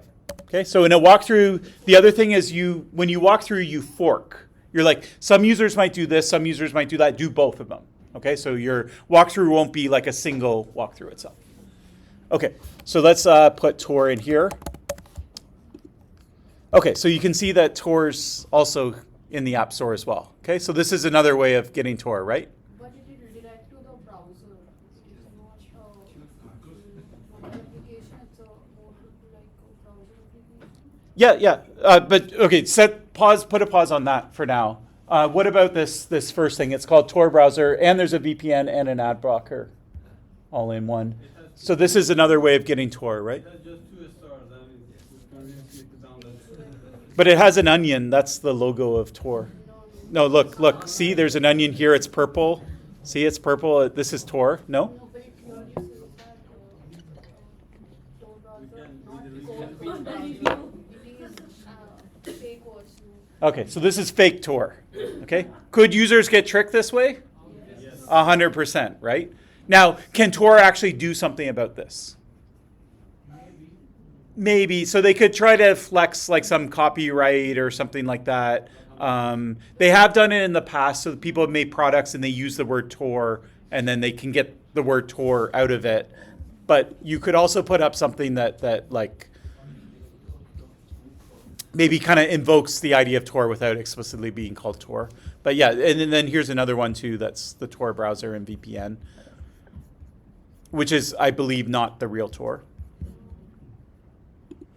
They could put up the real version. If the real version got more popular than the fake versions, then at least users would click on the real one, right? But then Tor would have to, become developers in the developer program with Apple, and there's a bunch of stuff that goes along with it that I assume that's why they don't do it, okay? But anyways, this is something you can point out in a usability study, okay? So some users might go to the App Store. If they go to the App Store, they type in Tor. There are Tors that are available. The look and feel of these Tors look like the real one. And so some novice users aren't going to know the difference, right? So there's probably lots of people that are using this thinking that they're using the real Tor, but they're not. Excuse me. Yeah. I've heard that Apple is quite picky on what kind of application they put on their Apple Store. So App Store. So wouldn't they check that this app that they're going to publish it's fake or not? Or? Yeah. So I have heard the same thing. I don't know the exact answer. It could be the case that these things get taken down. Like maybe this thing is like only a couple days old, and if we check back next week, it will be gone. But there'll be a new fake Tor thing. That's kind of like the AdWords, like they eventually get taken down. Or it could just be that like somehow they're threading the needle perfectly so that they don't technically violate the terms of service, even though everyone thinks that they're fake. So I don't know what the answer is there, but Apple are strict, but they're not strict to the point that, well, you can see for yourself that there is stuff here. So yeah. Okay. All right. So let's go back to the correct path. So let's say that the user manages to get to the real Tor website. Now we want to download it. So what do I do? Okay. So is it obvious how I download it? It is. Like it says right here, download Tor. It says it here, download Tor, right? So you can praise it. You can say, like, it's very clear. Like, you're not going to miss it. It's not, like, buried somewhere. You could imagine lots of websites where it's not so easy to find the right one. Okay? So we click on it. Okay, now what do we do? Nobody look at my computer? No, it's okay. Okay, so I'm going to choose the right version. So I'll download it for Mac. So again, you can comment, like you can be as picky as you want. You could say, well, maybe users don't know what operating system they're using, or you could say it's pretty reasonable that users who are on a Mac know that they're on a Mac, right? They probably installed lots of other software. So it's up to you, like the level of like kind of pickiness that you do. So I'm going to click on this.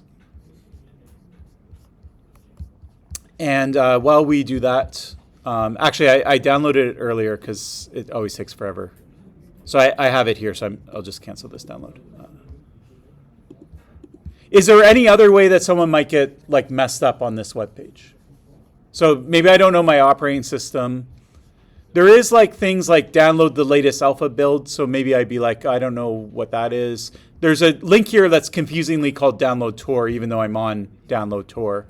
So I might go here and be like, oh yeah, I wanted to download Tor. I thought I was, but maybe I'll click on this. Now this is like maybe not as user friendly. Okay, so this is actually giving you the source code, I think, for Tor if you want to build it yourself. So I might be like, oh, I'm on a Mac, but I don't know, am I on Arch 64 or x86? Yeah. So anyways, you can criticize this, but anyways, the most prominent thing is this. Like I see the Apple logo, that catches the eye. Again, the logos you use, the graphic interfaces, that's all stuff under G7. So that's an interface thing. And so the interface is kind of pushing me to the right choice, even though there are chances. What about the signature thing? Are we to assume that users know So again, okay, this is what you need to do. What you need to do is say in your cognitive walkthrough what you are assuming, right? So the worst thing you could do is just do the cognitive walkthrough and not say who the user is. Then I don't know who the user is, and then I don't know. But if you say who the user is, you are free to make assumptions that are reasonable, right?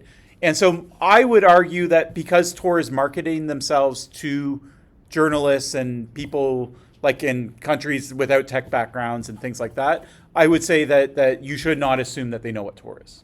You should assume they know that like roughly it helps them with anonymity, but you shouldn't assume anything more than that. Yeah. But anyways, it's part of the cognitive walkthrough to state what that assumption is about the user. Or in the assignment, I think I tell you exactly what to assume. But yeah. Something came to my mind, and that's if someone looking for Tor, so that person know what is Tor and want to use Tor in some way. So maybe it's not a tool or it's not a browser for everyone, and it's pretty clear the interface is good. So actually, I'm not get the point of all this process. So like why sorry, I just lost the end. Like what don't you get the process? Like why we're doing the evaluation? Yeah, exactly. Why are we talking about this process? So the idea is to be complete. So because we defined one of the core tasks, okay, we one of the core tasks is to install and configure Tor. So that's why I'm doing it. But then the question is, well, why is that a core task, right? It's just that every user has to do it, right? And so you need to be complete in your usability analysis and cover everything, even if it's a well-oiled process and lots of users have done it. They've done it 100 times with other software. You still need to cover it just to make sure. Yeah. So just for completeness, that's the only reason. Yeah. I'm not imagining to like find a lot of issues yet, right? But yeah, but we just do it anyways. Okay. So I'm going to assume that I downloaded this. So like I said, I downloaded it earlier. So it's here. Now I'm going to double click on it. Okay, now what do I do? Drag Okay. All the window users are like, what's this? Like, what does that do? All right, so now it's installing. So that's how you install things on a Mac. What if I double click this? What happens? Just for fun. Yeah, it will open it, but it won't be the version that's installed on my computer. It will be like the version that's inside of this like thing that's getting me to install it. That's a Mac thing. It's not. It's something. Yeah. Well, you can criticize it. So you can criticize anything in the usability, even if it's Apple's problem and not Tor's problem. But focusing on Tor. Now, Tor did like make this like. They chose this user interface. They chose to call it Tor browser. They chose the icon. They chose to put the arrow here, send it to applications. So you could do that in different ways. But I would say that like if you've used the Mac, you know what this is, right? If it's your first time using a Mac, then maybe it looks kind of weird. But okay, so Tor is now installed.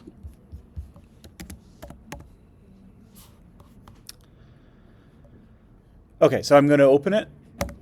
And we're going to go on to the configure Tor part now, and then we'll go to the actual engage in anonymous. Okay, so I get an error message. So what's this about?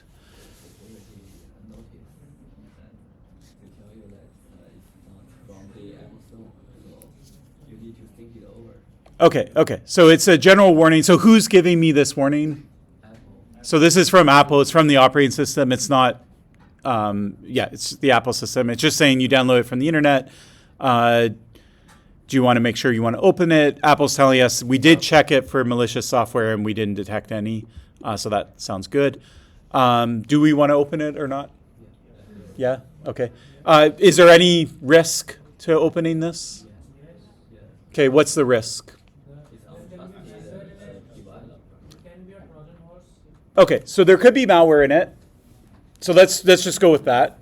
Why is there malware in this? I have this file on it. How did the malware get there? If you download this file from other place, website. Okay. So there's two ways that there could be malware in this. The one is that it was given to me with malware. So I downloaded it from somewhere and the malware was in it when I got it, right? So in this case, because I went to the real Tor project, I'm assuming that there's no malware in it. But who knows? Maybe Tor is corrupt and there is malware in it. Okay. There's not much anyone can do about that other than have your operating system do a scan and see whether it can find something, which is happening automatically. What about on the path down? Let's say Tor, I do reach the real Tor. Okay. Tor's sending me the real file. There's no malware in it.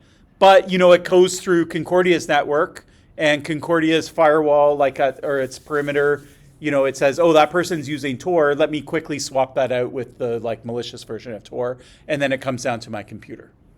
Is that possible? Kind of, yes. I think it can update because it's too hard to the short time. It's not hard. You can if the network device has a copy of the file, it just replaces it. You can do it instantly. Okay, so maybe it's possible, maybe it's not. What's a signature thing? I asked the question earlier and didn't talk about it. Okay, so the signature is the signature on the binary, and it's signed by the Tor project themselves. And so what I'm actually supposed to do is I'm supposed to download the file and the signature, and then when it's on my computer, I'm supposed to compute the signature on the file and match it to the signature. Okay? Then that prevents that exact attack that I talked about. Okay? If someone replaces it, the signature breaks. So it protects Okay. the integrity. Yeah, it protects the message integrity of the file itself. Yeah? Okay. Could a normal user do that? No. Does anyone here know how to do that quickly? Kind of, yeah, maybe no. Okay, so that's something else you could criticize. Now, there is good news, which is I am on HTTPS here. I have a lock. So what that means is actually the HTTPS channel is also providing a signature on it. Okay, so no one in the middle will be able to do that attack without breaking that HTTPS connection. So the signature is kind of redundant. It would be more like if I had malware on my computer already and then it saw the binary sitting on my file system and then it put some extra malware into it or something like that, then I could use the signature to check it. But if it comes down over HTTPS, it's probably good. The other thing is if there's an adversary on the wire and they swap out the binary, they could also swap out the signature file when I download it. Okay? So because I'm getting both of them over HTTPS, that's really what's giving me the protection. Is there anything Tor could do so that this warning doesn't show up? From the App Store. Okay, so there is actually something they could do. So it's not really Tor's problem. Every file on the internet has this issue, anything you download. But if Tor really wanted this to go away, they could become an Apple developer, do the equivalent of putting it in the App Store. I don't know if you have to literally do it, but you have to get a signing certificate from Apple. Then it will come down. It will be signed by Tor in a way that Apple operating system understands it and it trusts the signature that's on the software, and it can verify all of that. Okay, so using code signing, and when you do put something in the App Store puts that code signing on it automatically. So you could avoid this if you wanted to, but it's pretty common that lots of software projects aren't going to do that. Excuse me. Yes. Is the signature something normal or usual? Because I haven't seen it anywhere. Yeah, so it depends on yeah, so I would say if you look for it, now that I've explained it to you, now actually pay attention to whether you see it. The other thing you might see is what's called a hash, or it might say MD5, which is the name of a hash, or SHA-1. So most software that you download will have a check on the software itself, whether it's a signature or a hash or the name of a hash. And I think if you now go looking for it the next time you download from a random website, you'll see that like it's more common than not common. I'm not saying every website has it, but yeah, you'll see it on like 80% of software that. Yeah. Yeah. I used to install a software, and when I want to install it, it just showed me the warning that it's not the complete file. So what's the difference between that warning from this signature? So what was the warning you were seeing? It's not a complete. It's not maybe it breaks its integrity. It's kind of like that warning, Yeah. And from this signature, I have never seen that it gives another signature on the website. I see. So the warning, and are you speaking as an Apple user or as a? Yes, Apple user, and Yeah. I downloaded it from the website, and just like the Windows. Right. Yeah, I got rid of the warning already. So Apple has changed their warning over time. So it might just be the newer update or whatever changed the language a bit. And it used to be the case that you couldn't actually click through it. So there I was able to click. I just said, I don't care. I trust it anyways.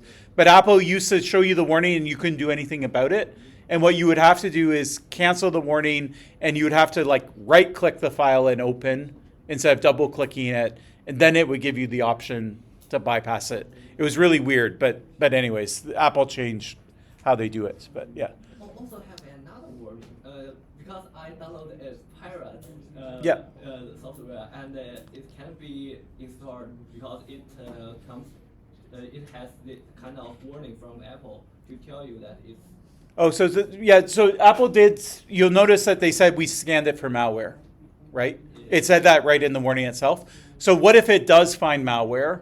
Then it's going to show you something different. Or if it knows it's from an illegitimate website, or Apple doesn't want you to have the file or whatever, there could be different options. Yeah, so for like pirated stuff, it is scanning the file, so it's learning something about the file, and you might get different prompts depending on what the scan reports. Yeah. So I don't know the exact error, but that's my guess at what's happening. Okay. All right. So I double clicked on Tor. I opened it. All right. So now we're ready to connect. Okay, what do I do next? I guess is my question. So I'm looking at, this is Tor, this is what I see. I just opened it. Am I anonymous now? Am I on Tor? Is this a website? Like, what am I looking at? What do I have to do? Remember, the guidelines say that I should be able to figure out what the next step is. So reading this, what do you think I should do? Okay, so I have two options. I can configure connection and I can connect. Now, before we do that, would you say, remember, let's go back to, let me close this, because this is G8. Users should be aware of application status at all times. Is it clear to me right now that I'm not connected to Tor from this interface? Okay, so it says very explicitly, like, you want to connect. Like, it's not leaving any doubt in my mind, right? So that's good, right? That's good on G8. Okay. Would you say that a user could read this and understand what it means? It's pretty good, right? Like for something that's sophisticated, it's not talking about proxies and HTTPS and like IP addresses and things like that. You know, it's written in a very clean, like it's just like, okay, it's going to route your traffic over Tor network, you know, run by thousands of volunteers around the world. Okay, so that's a good thing. So again, you can note these in usability. Lots of software you use isn't going to be that polished. Okay, Tor puts a lot of effort in actually making something that's usable. So that would be a G6 thing, which is like, what's the terminology? Are they using jargon and things like that? Okay, so I have an option to connect or configure. Why don't we try to connect first? And then if we need to configure, we'll configure. Sound good? Okay, so let's pause and look at the language again. So is it clear what's happening right now? What does it say? Okay, establishing a connection. So I know the status. Am I connected to Tor right now? No. Okay, so I'm sort of in the process of connecting it. Is the language clear again? It kind of, I guess it just repeats the same stuff, but here it just says establishing a connection. There would be more complicated ways of trying to say the same thing, kind of thing. Okay, so that's good. Why it's so slow? Okay, so it's slow. Is Tor slow? Yeah. We said like, yeah, it is kind of slow, right? That's why people don't use it all the time, right? Compared with other browsers like Chrome. Yeah, so compared with Chrome or something like that, it is slow. Okay. But okay, so is this is taking a while now? Is this normal? I mean, Tor is slow, right? So is this just Tor is slow, or is this like something else? The traffic is basically routed to Concordia University. and hence the tower is. Yeah, so because it's routed through 3 nodes, it's going to be slow. So is that why, I mean, we've been waiting maybe 30 seconds now. Is that why is this normal? Is this normal because it's routing through three things? Is this what I'm expecting? No, because we haven't requested for anything, right? True. So it's not traffic. We're just, Probably it's like doing a scan or something for the nodes to see. okay, so maybe it's downloading the directory or it's trying to establish a node. How long would you, actually go ahead, yeah. So I may be nitpicking a little bit, but Yep.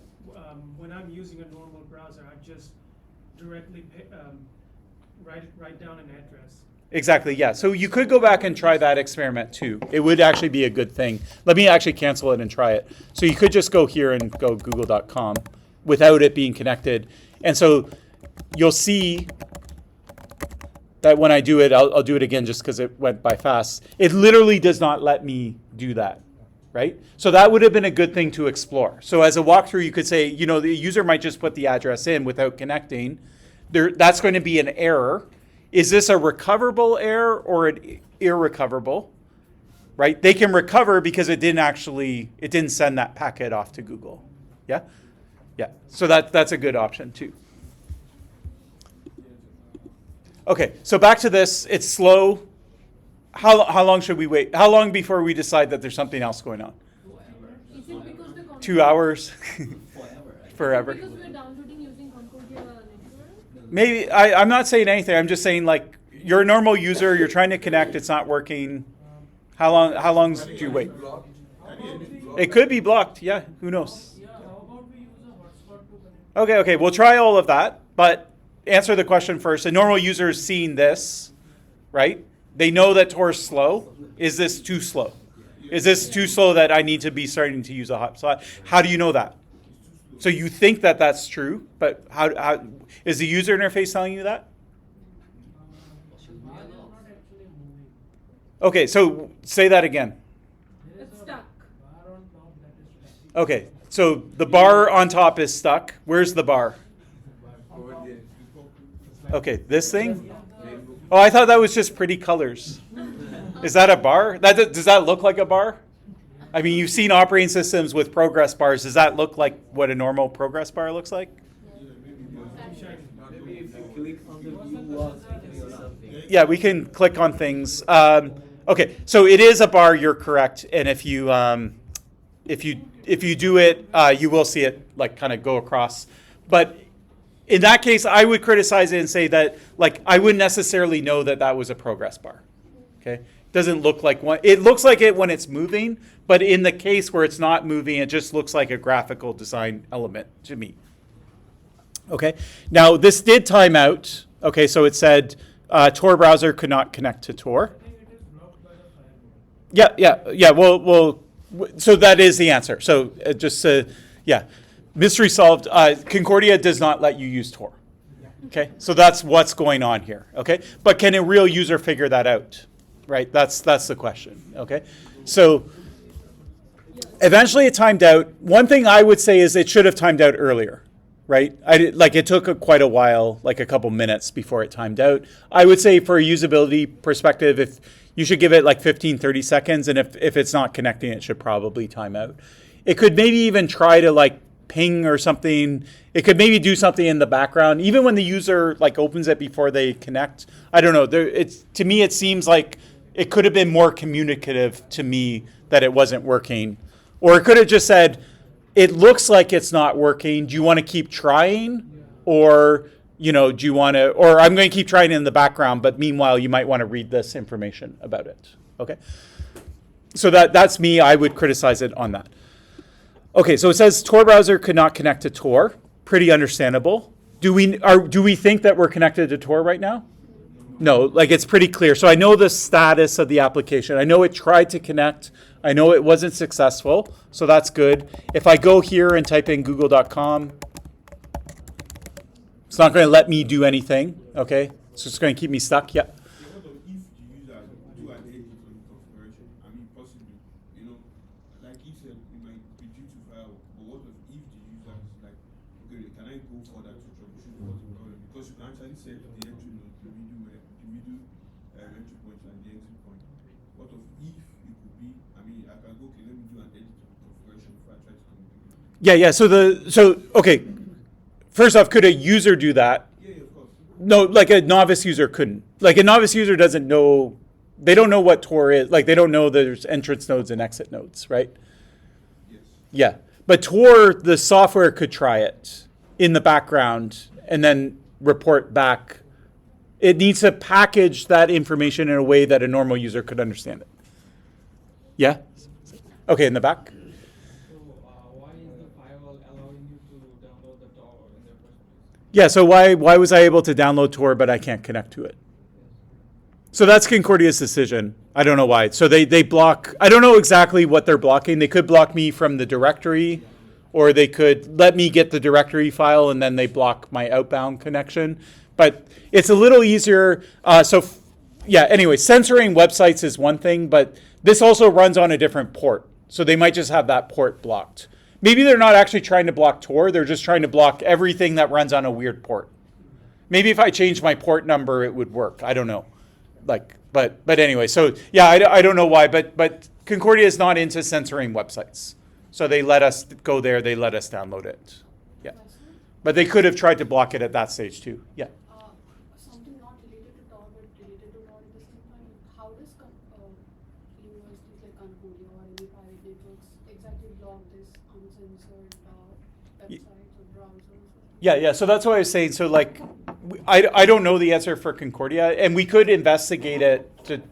We could dig deeper and try and figure out exactly. But you could try and block out the website, so they're not doing that because we were able to download it.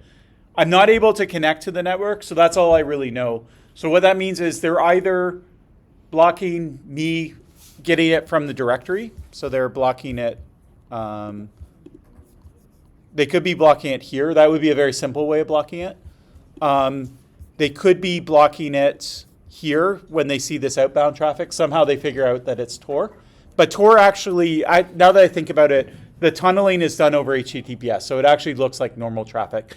Maybe they see that the destination here is something that's in the Tor directory, and so that's why they're blocking it. So it could be based on the IP address of node 1 that I'm trying to connect to. Or it could be some machine learning algorithm that looks at the packet sizes and somehow decides that it looks like Tor traffic.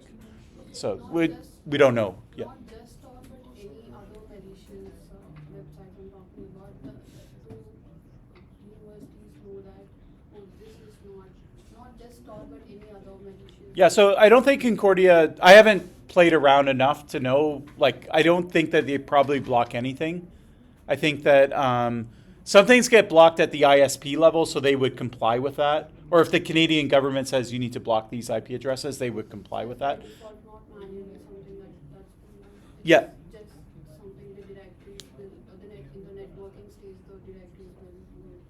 Yeah, so there is some automated like lists of websites that somehow get propagated that they would comply with. But it could be manual entry as well. But In some cases, because if it's something region-related, geo-related, then it can be manually deleted or something. yeah, it could be, yeah. So again, I don't think that Concordia really goes out of their way to manually block anything. But yeah, protocols are different, but not websites themselves. Yeah, okay. Yeah. Okay, so we could use a VPN first. So if we use Concordia's VPN, that would be self-defeating, right? And actually, if we were outside of Concordia, it might work. And if we VPN'd in first, then it wouldn't work because we're now in Concordia. But if we VPN'd out of Concordia's network, then it would work, yeah? So I have two ideas to make this work. Idea one is I can tether, someone mentioned that, I can do a hotspot with my phone. Then it should work, okay? Then we know it's a Concordia network thing. The other thing that Tor gives you is they know that there's a lot of network censorship. And so what they offer is they offer a service called bridges. And so what a bridge is, it's kind of like an N1 that's not in the Tor directory, okay? And you learn about it some other way. And because it's not in the directory, networks can't block them. Or they have a hard time blocking them because they have to sort of figure out what the bridges are, okay? So how do you get a bridge?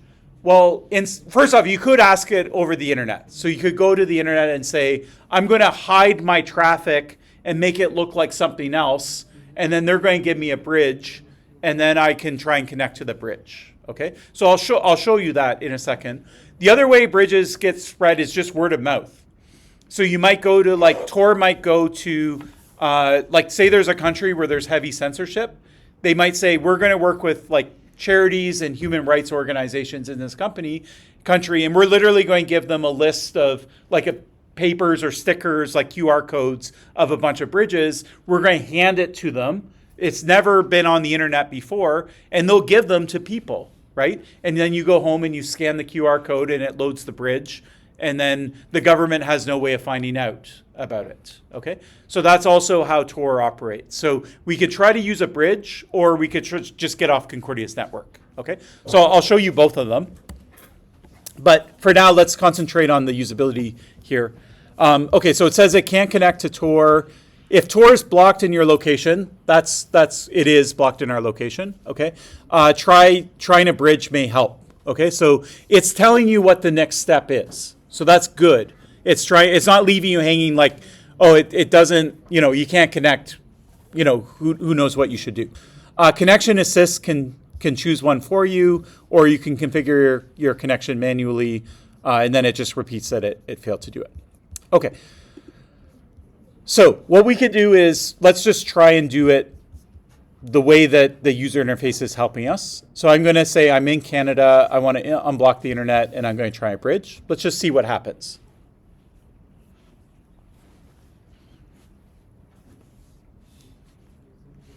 Okay, so did this work? Why do we think it didn't work? Change the location. Okay, we can try that after, but why do we think this is not working? So again, it's the same sort of story. There's a progress bar that doesn't really look like a progress bar. It's hanging. Somehow in the back of my mind, I know that this is too long to wait. Okay, like I shouldn't have to wait this long. The software isn't timing out. Eventually, if we sit here for 2 minutes, it will time out. We've already said it should time out sooner, blah, blah, blah. But it's basically the same thing. Okay, so I'm going to cancel this. I'm going to go into this dialog. Okay, and we're running low on time, so I'm not going to go through everything, but I'm just going to jump down to bridges.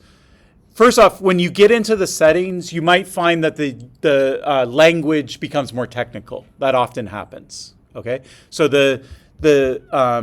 these kinds of messages, we kind of call it a wizard, because it's telling you at every step, like, this is the next thing to try. This is where you're at. This is where you're going. This is how to get there, and it's guiding you. And wizards are good from a usability perspective because they interact with the user and they help sort of guide them through the steps. But when you drop into settings, then sometimes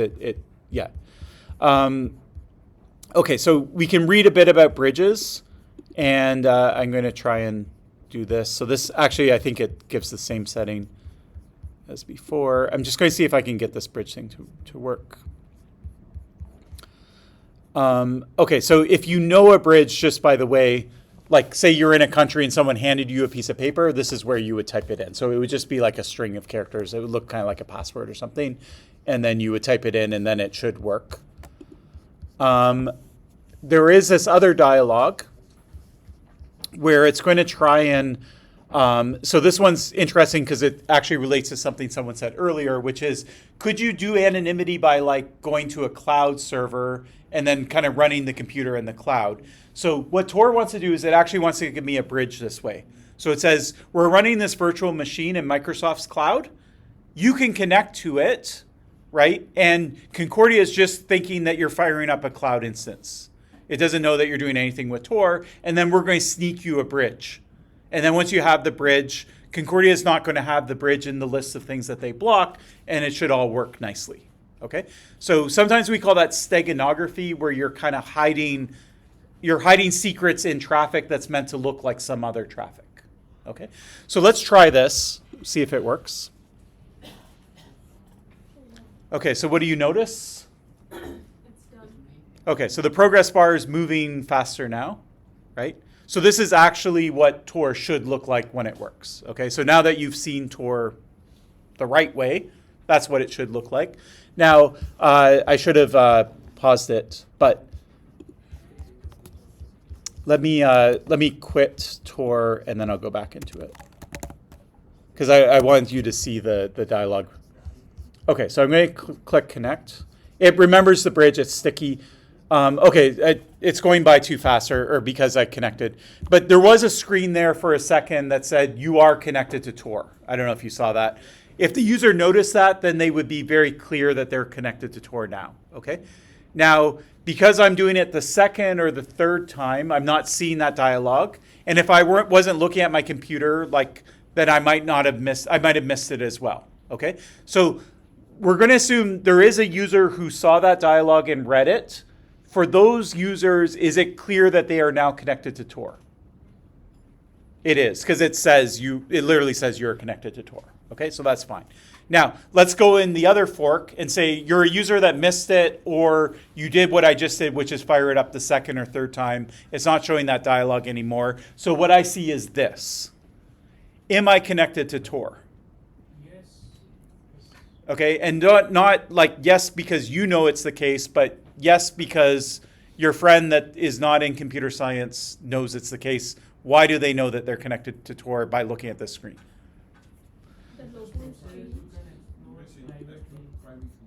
Okay, so it says explore privately. Okay, let's say we just go to DuckDuckGo on Safari. It says it's private too. Is this over Tor? It says search without being tracking. It says it's private and free. Is this going over Tor? Okay, so just because a website has the word private somewhere, it is an indication, okay, but you can't say that 100% means that you're going over Tor just because you're on a website that uses the word private. Okay, how else could we know? I'm searching for something to see. Okay, so we can search for something. Now let's say it doesn't go over Tor. Okay, so I just did this and it did not go over Tor. Is that a critical error? It is. I can't get it back. Okay, so it's probably not a good idea to like test it by just searching for something, but it could be a way. But again, now let's look at this and answer the question: did this go over Tor or not? How would a normal user like sort of figure that out? You don't know. And there's also like a tiny icon that appears for a second, but also disappears the moment you connect. Okay, So okay. they miss that chance as well. Okay, okay. So let's just recycle. So when I connected for the first time, there was a message that you're now connected to Tor, but it disappeared. Users could miss it. Okay. So let's say I want to criticize that. I want to say, okay, Tor could do better. Which of these guidelines would I put that under? Interface? Okay, so I could put it under G7 interface. Yeah, G8, yes, because I don't know the status at all times. And then also maybe like G2 or 3, like G3, I don't know that I successfully completed a core task. So another thing too, by the way, these guidelines, it might fit, the things you see might fit in more than one category. We're not going to nitpick on like, as long as you report what the problem is, it doesn't matter if you put it in G7 or G8 or something like that. So, or you might decide it's a bunch of these things. Okay, so I missed that screen. From this screen here, I would say there's nothing on the user interface that tells me I'm connected to Tor other than the content of the website and the fact that it's working. So Tor it doesn't let you do anything if you're not connected, but a user's not going to know that. Okay, there is no indication of it. Okay, if I put something in, actually I'll do it this way.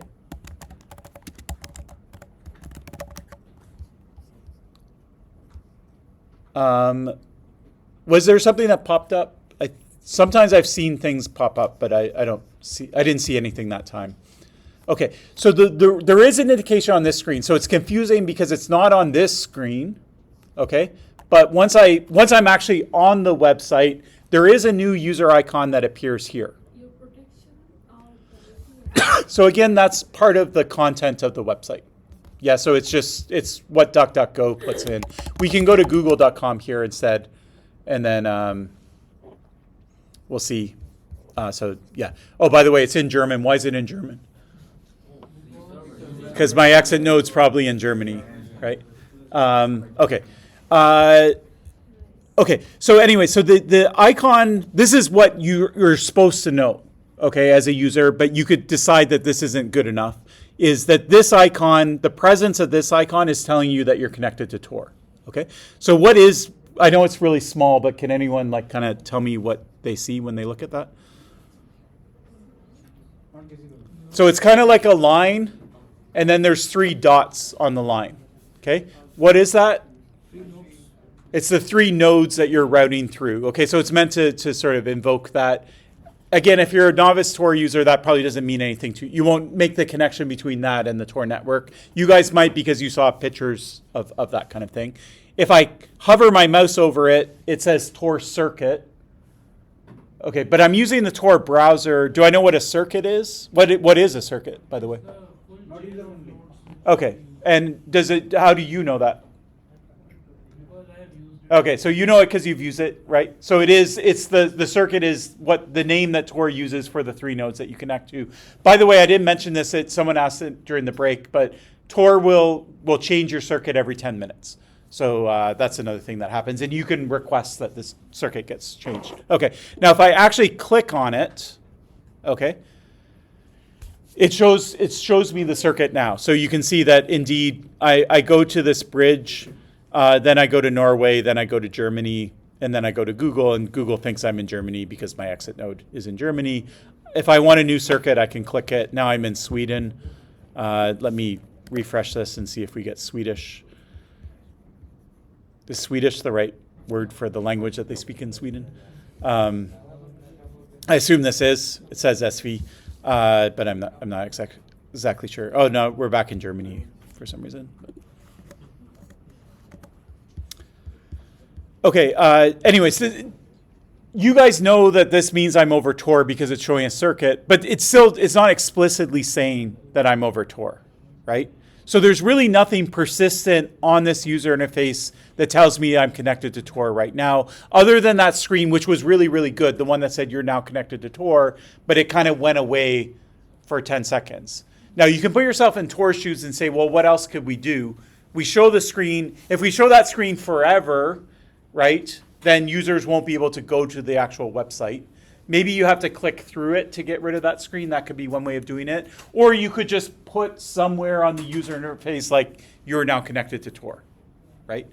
Or you could have like a status bar or something like that. Or here you could at least like say it explicitly. So in a usability study, you can also make suggestions. So you can say, okay, we think this element isn't the greatest, and maybe here's some ideas about how you could do it instead, okay? So that's also something about it. Okay, so I'm now connected to Tor. I went to Google, and this came to me over Tor. Okay, that's good.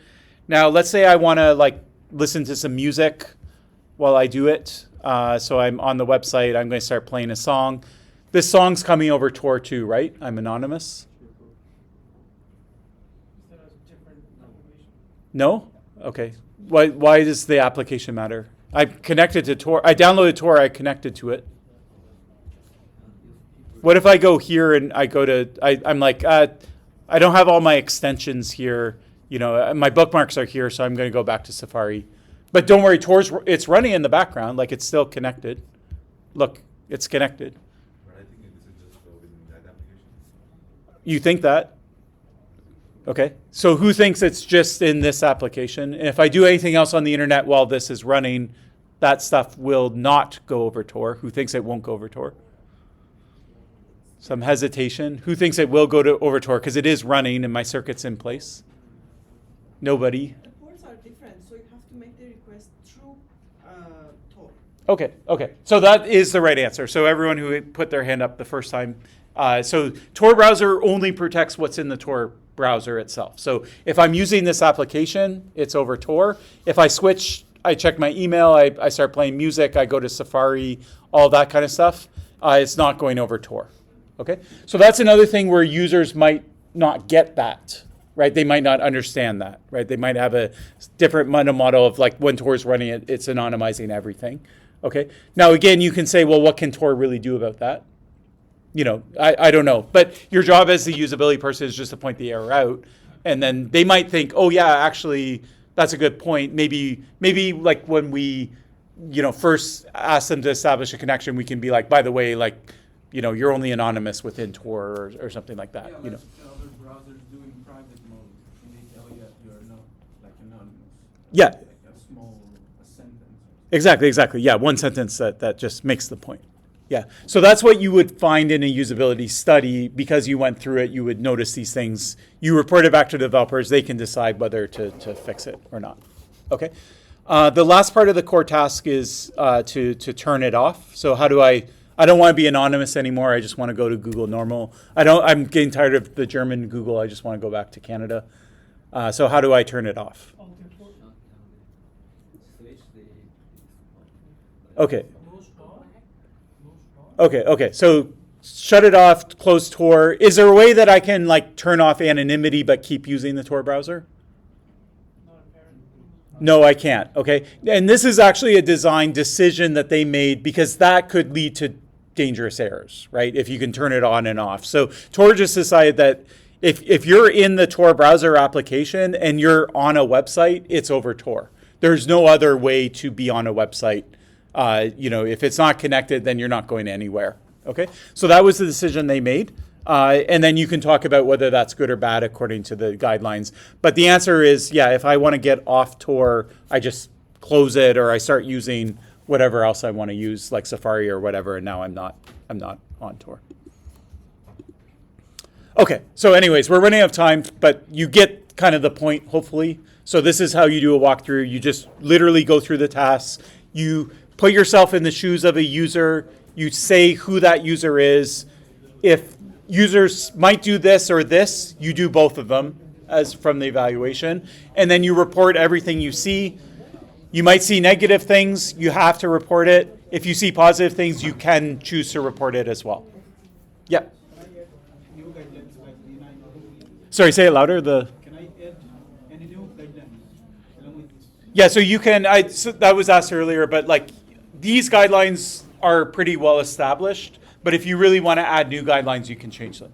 if you want. But my advice for you is don't change them unless if you have a really strong reason to want to change them. These should work for everything that you do. Okay. Other quick questions? Okay, good. All right, I'll see you all next week.